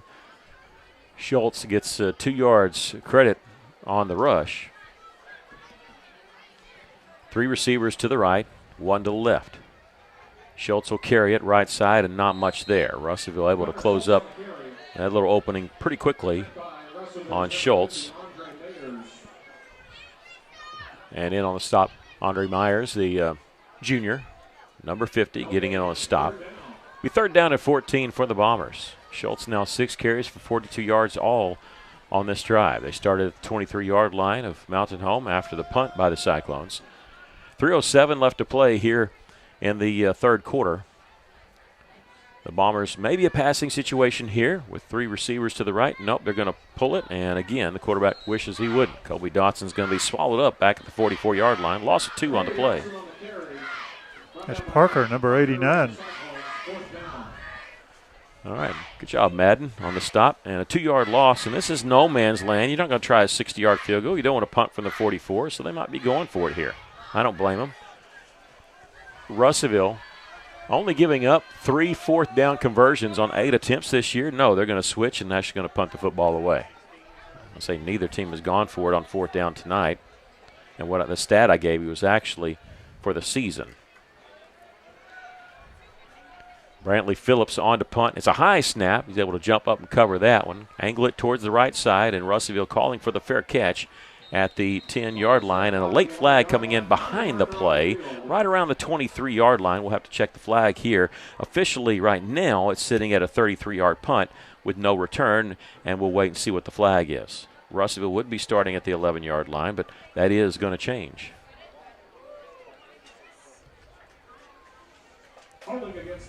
It's holding against the Cyclones, so it'll be half the distance to the goal. I always wonder how it's tricky when you have to do the stats-wise when it's the 11-yard line, put it half the distance, and it'll go as a 6-yard penalty because they're going to put it down at the 5-yard line. It'll still be 1st and 10, though.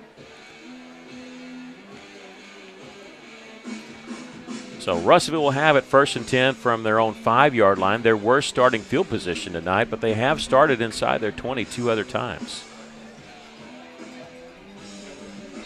Minute 12 left to play here in the 3rd quarter. Cyclones just their 2nd possession. They had the surprise onside kick to start the 3rd quarter. Russellville unable to do anything, had the 3 and out.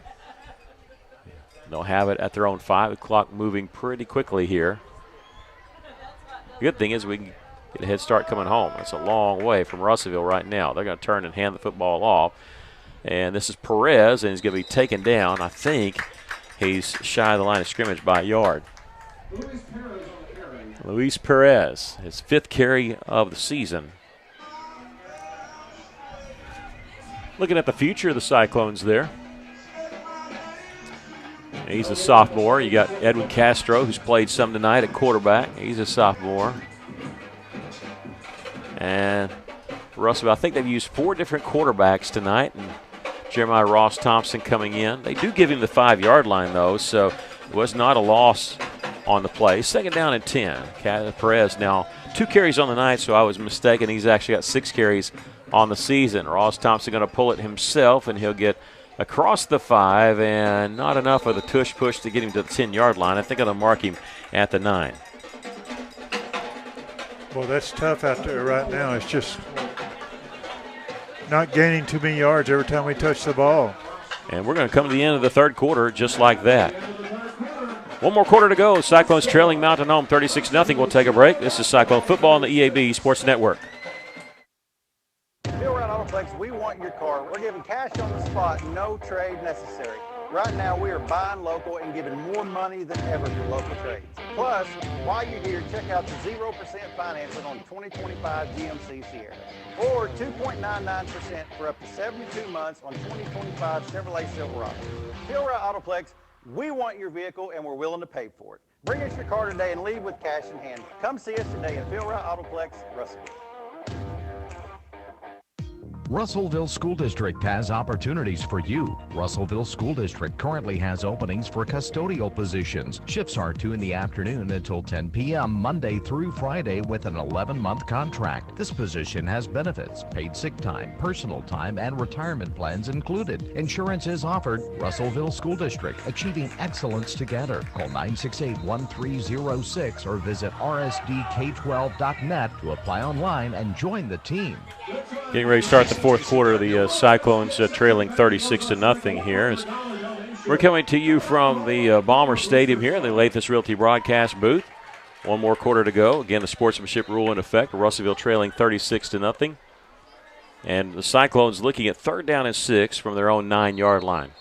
And I think the officials stopping play because the clock still showed 0-0. They're getting it reset. Hit the clock here at the stadium. So that's what the stoppage of play there was. So now we're ready. 3rd down and 6, and they'll wind the clock. And now we'll stop it again. Russellville is going to be, they drew Mtn Home offsides who lined up in the neutral zone, so they're going to be looking at 3rd and 1 is what I was going to say. And back in at quarterback is Edwin Castro. We've had Olson, Castro, Callahan, Ross Thompson, and I believe Jaden Foster might have taken a snap at quarterback, but I'm not sure. I think he took one, so that's 5 quarterbacks tonight used. And don't forget about Ladarius Prince. He's another one that's been injured for the Cyclones, and I think he's missed 3 games now. And the injuries just piling up for the Cyclones. Coach Wheeler a week ago, I said, "You ever feel snake bit injuries?" He says, "I've never seen it like this before." He says, "I had a couple times in college where he's seen it bad, but never like this." And Russellville on 3rd and 1, going to pull it, and can they get to the line to gain? I think they're going to be about a yard shy, as Ross Thompson, I believe, kept it on the play. We'll have to wait and see. He was back in at quarterback after they drew him off sides. 4th down and 1 here. Well, you hate to punt the football away, but it's on your own 15-yard line, so, what do you do?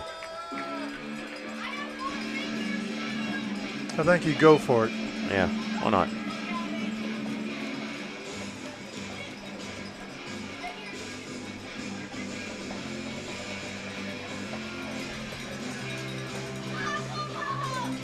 Russellville looking at 4th and 1. They may be going for it here. Now they're going to have to call timeout. 2 seconds on the play clock. I was waiting to see if they actually were. They are going to go for it here. And Cyclones have actually gone for 4th down 11 times this season. They're 5 of 11 for 45%. Russellville going to host Shiloh Christian next week as part of homecoming. It'll only be the second meeting between the two teams. We mentioned that last year the Shiloh Christian moved into the 6A West from Class 5A, and I think if you calculate the formula correctly, I think if they make the finals this year, they actually have to move up to 7A. I can't remember if they have to make the semis or the finals, but they were started by First Baptist Church of Springdale back in 1976, graduated the first class in 83, and they won 8 state championships in Class 4A and 5A. Of course, one of the more notable coaches was Gus Malzahn and Rhett Lashley, who's the head coach of SMU. And I don't know, is he going to come to Arkansas? We don't know. 4th down and 1. The Cyclones looking to go for it here. Castro brings a man in motion. That's Danny Brown. He'll turn and hand the ball off to Foster, and he's going to have the first down there. Don't fight for more yards. You got your forward progress to the 17, and that's all you need, Jaden, and he got the first down. Well, you had to do that. You just had to. Yeah, you have to. That builds up your team, gives them some confidence. Yeah, and what's the difference here? To keep the offense out on the field. And now Russellville 6 of 12 on 4th down conversions for this season, now making half of them. So they get the first down there. That's the 3rd first down of the Cyclones tonight, the first in the second half. Trailing here 36-0 at Bomber Stadium and the Lathis Realty broadcast booth. Castro staying in at quarterback, again with Jaden Foster. And they're going to throw a screen pass off the hands of Danny Brown into the hands of a defender from Mtn Home, who will return it 20 yards for the touchdown. And just bad luck for Edwin Castro, as Seth Lahr is the one that picked that one off.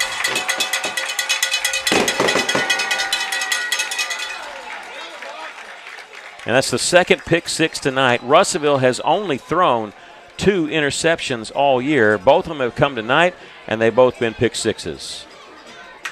Yeah, that just went off the hands, went up in the air. Just a easy interception, but I feel bad for Castro because that's a good pass, one that could be completed. We'll see if they go for 2, or I say that because they went for 2 when it was 21-0 or 20-0, and they had their offense still out on the field, and so now they're bringing in the kicking unit.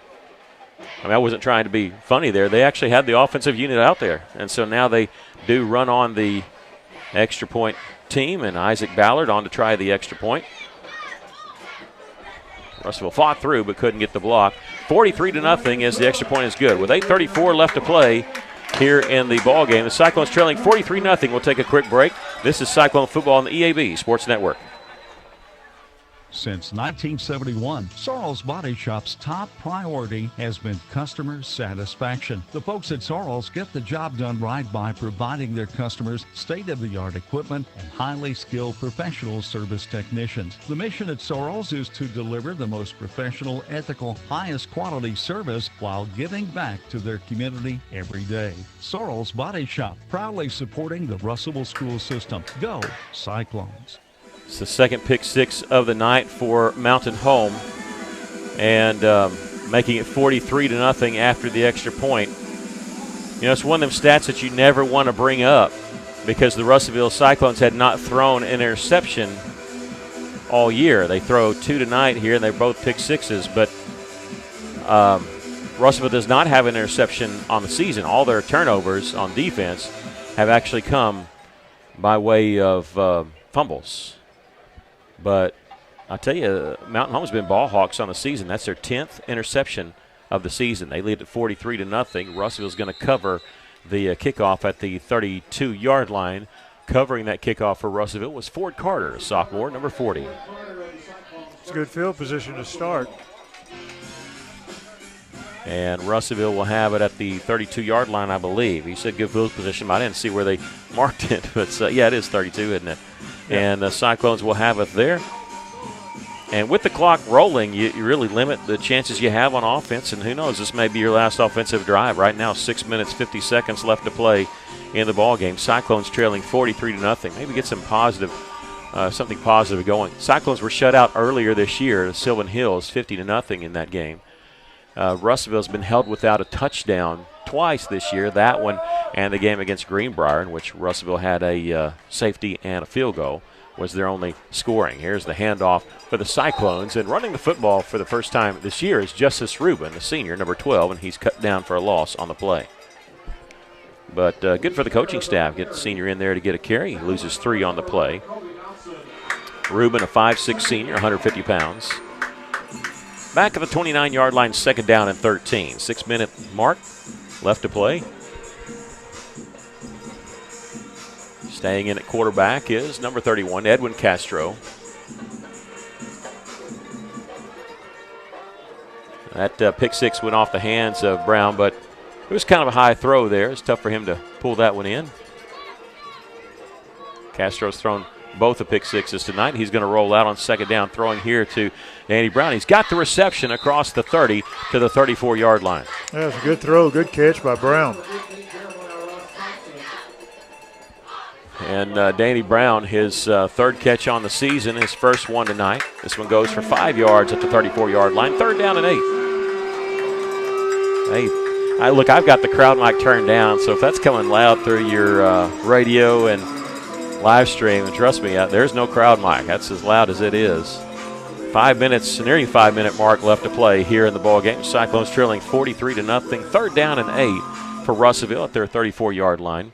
3 receivers to the right, 1 to the left. Castro back to pass. The southpaw looking at the screen pass, complete to Foster, and that should have been a big loss, and it will be turned into a 4-yard loss. But, boy, he was smothered back there at the 28-yard line, able to slip away and make a couple more or get a couple more yards on that play. He was fortunate to catch that ball. Yeah, really. It was. It could have been another interception. It's going to bring up 4th down and 12, and this time looks like the Cyclones will bring on the punting unit here. They've converted 1 4th down, but it was a 4th and 1. And Luis Perez will be on to, I'm sorry, not Luis Perez, Jesus Perez will be on to try to kick this one away. They'll boot it away, and it's going to hit at the 47-yard line and take a Cyclone roll from the 47 all the way to the 38-yard line. So a kick of 32 yards, and that's where Mountain Home will take over with 4:05 left to play in the game.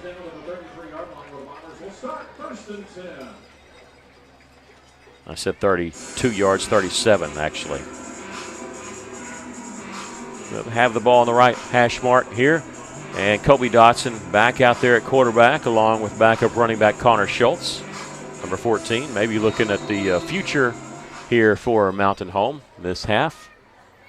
Dotson will hand it off to Schultz, running right side, and he's going to be drugged down by the face mask. That's going to be a personal foul penalty there. And I don't think Russellville meant to do that. I think that was just a thing if you reach out and grab and you just happen to – sometimes when you lock in on that face mask, you can't let go, because you're sort of hanging on. And that was the problem there for Russellville. They could not let go. I don't think that was on purpose or egregious or anything, but it is going to be a personal foul. You have 2 different face mask penalties.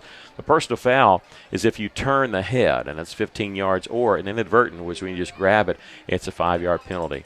But this one going to be the 15-yarder. It's going to put them at the 48-yard line. The one I don't like is any time where in the NFL where they have a 5-yard hands to the face penalty and it's an automatic first down, because you could be looking at something like a a third down and 40, and you get a hands to the face, 5-yard penalty, automatic first down. I never understood the automatic first downs on that one. But they don't have that, and I don't think there's a single automatic first down in high school football. Here's Schultz on the carry. He'll pick up a couple on the play. Gets into Cyclone territory at the 49-yard line. 2 yards on the pickup for Schultz. That gives him 44 yards on 7 carries. They're sticking with the ball on the ground, but even with incomplete passes, the clock's going to stop here, or will keep rolling, under 3 minutes to go in the game. Schultz, though, will get the carry here, following straight up the middle, and he'll plow his way to the 45 before being stopped there. And third down and 4. About 2:35 left in the game. 43-0 our score. The Cyclones trailing here, as they will fall to 0-6 on the season, but really all that matters is 0-3 in conference play, and Mountain Home going to improve to 2-1. There's been a logjam at the 6A West with 4 teams tied at 1-1. Van Buren, a surprise. If they're going to beat Lake Hamilton tonight, they'll move to 3-0, along tied first with Greenwood. Schultz carrying it right side, and he's going to get the first down, still on his feet as he's pushed out of bounds inside the 40. Mountain Home going to get their shot at Greenwood in the last week of the season. Again, they've lost to Greenwood 9 straight times in 5 years. 4 of those in the state playoffs. They've been knocked out of them 4 of the last 5 years. First down for Schultz is he's got 55 yards on 9 carries. He got to the 38 officially, 1:43 left, and we'll see if Mountain Home wants to take a knee or if they want to keep this, running this on the ground. They got the backups in there, so no problem with them trying to get some yards here. As they're going to hand off to Schultz once again. He'll get a yard. And Maddox Haynes is the new quarterback. That's who we thought would be the backup, a sophomore, but he's in there as the third string. And Schultz gets the line of scrimmage, and that's going to be it. 1:15 left. Mountain Home plays Greenwood up here, don't they? I think so. That'd be a good game. Yeah, they lost to Greenwood 42-0, but Greenwood not your typical Greenwood. They're still good, but they're not as good as they have been. And now Mountain Home going to take a knee, and this will be the last play here. They're trying to say with 3 seconds on the play clock is what their OC came running up and said, and the play clock at 8 seconds. He said, I want this at 3 before you snap it. And so this will come off the team totals as they call timeout? Yeah, what happened? I don't know what happened. And I think, did they get a penalty?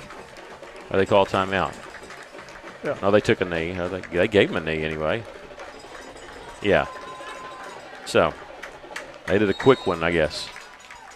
And they don't have to wait as long, even though they did this time. And they do take a knee there, and that's going to be it. 18 seconds on the clock here, but they don't have to snap it again, and that's going to be it as the Cyclones lose it here by a score of 43-0.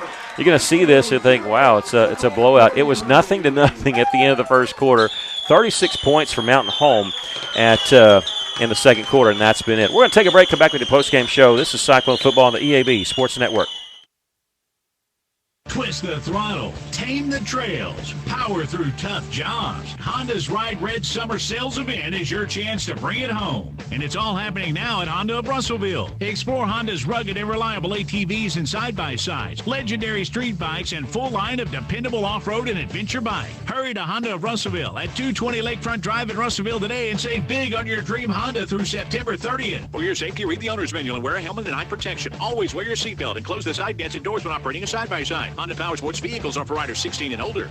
Chambers Bank in Dardanelle is a full-service community bank that loves helping their community succeed and values their partnership with customers and businesses. Every relationship is important and starts with trust at Chambers Bank. They're available in person as a trusted local resource for your banking and financial needs, with 2 convenient branches in Dardanelle at 6th and Union and 4th and Union, or call 479-229-1505 to start community banking with Chambers Bank. Member FDIC.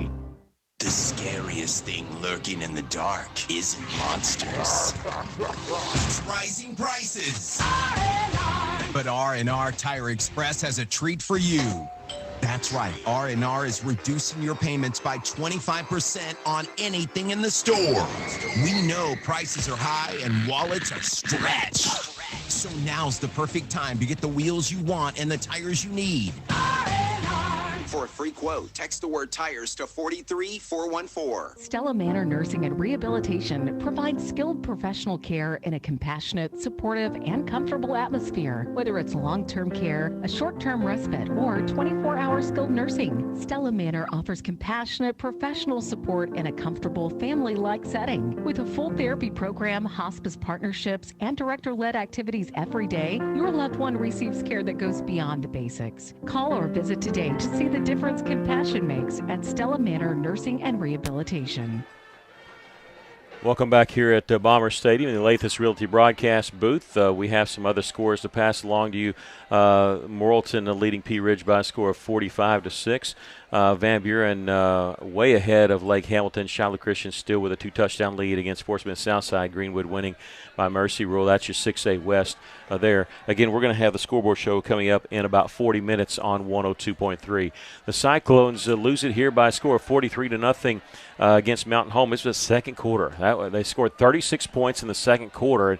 That took the game away there and invoked the sportsmanship rule, and that give Mountain Home their second conference victory of the season. They moved to 2-1. Cyclones fall to 0-3 in conference play, and now Mountain Home leads the series between these two teams with 3 wins in a row.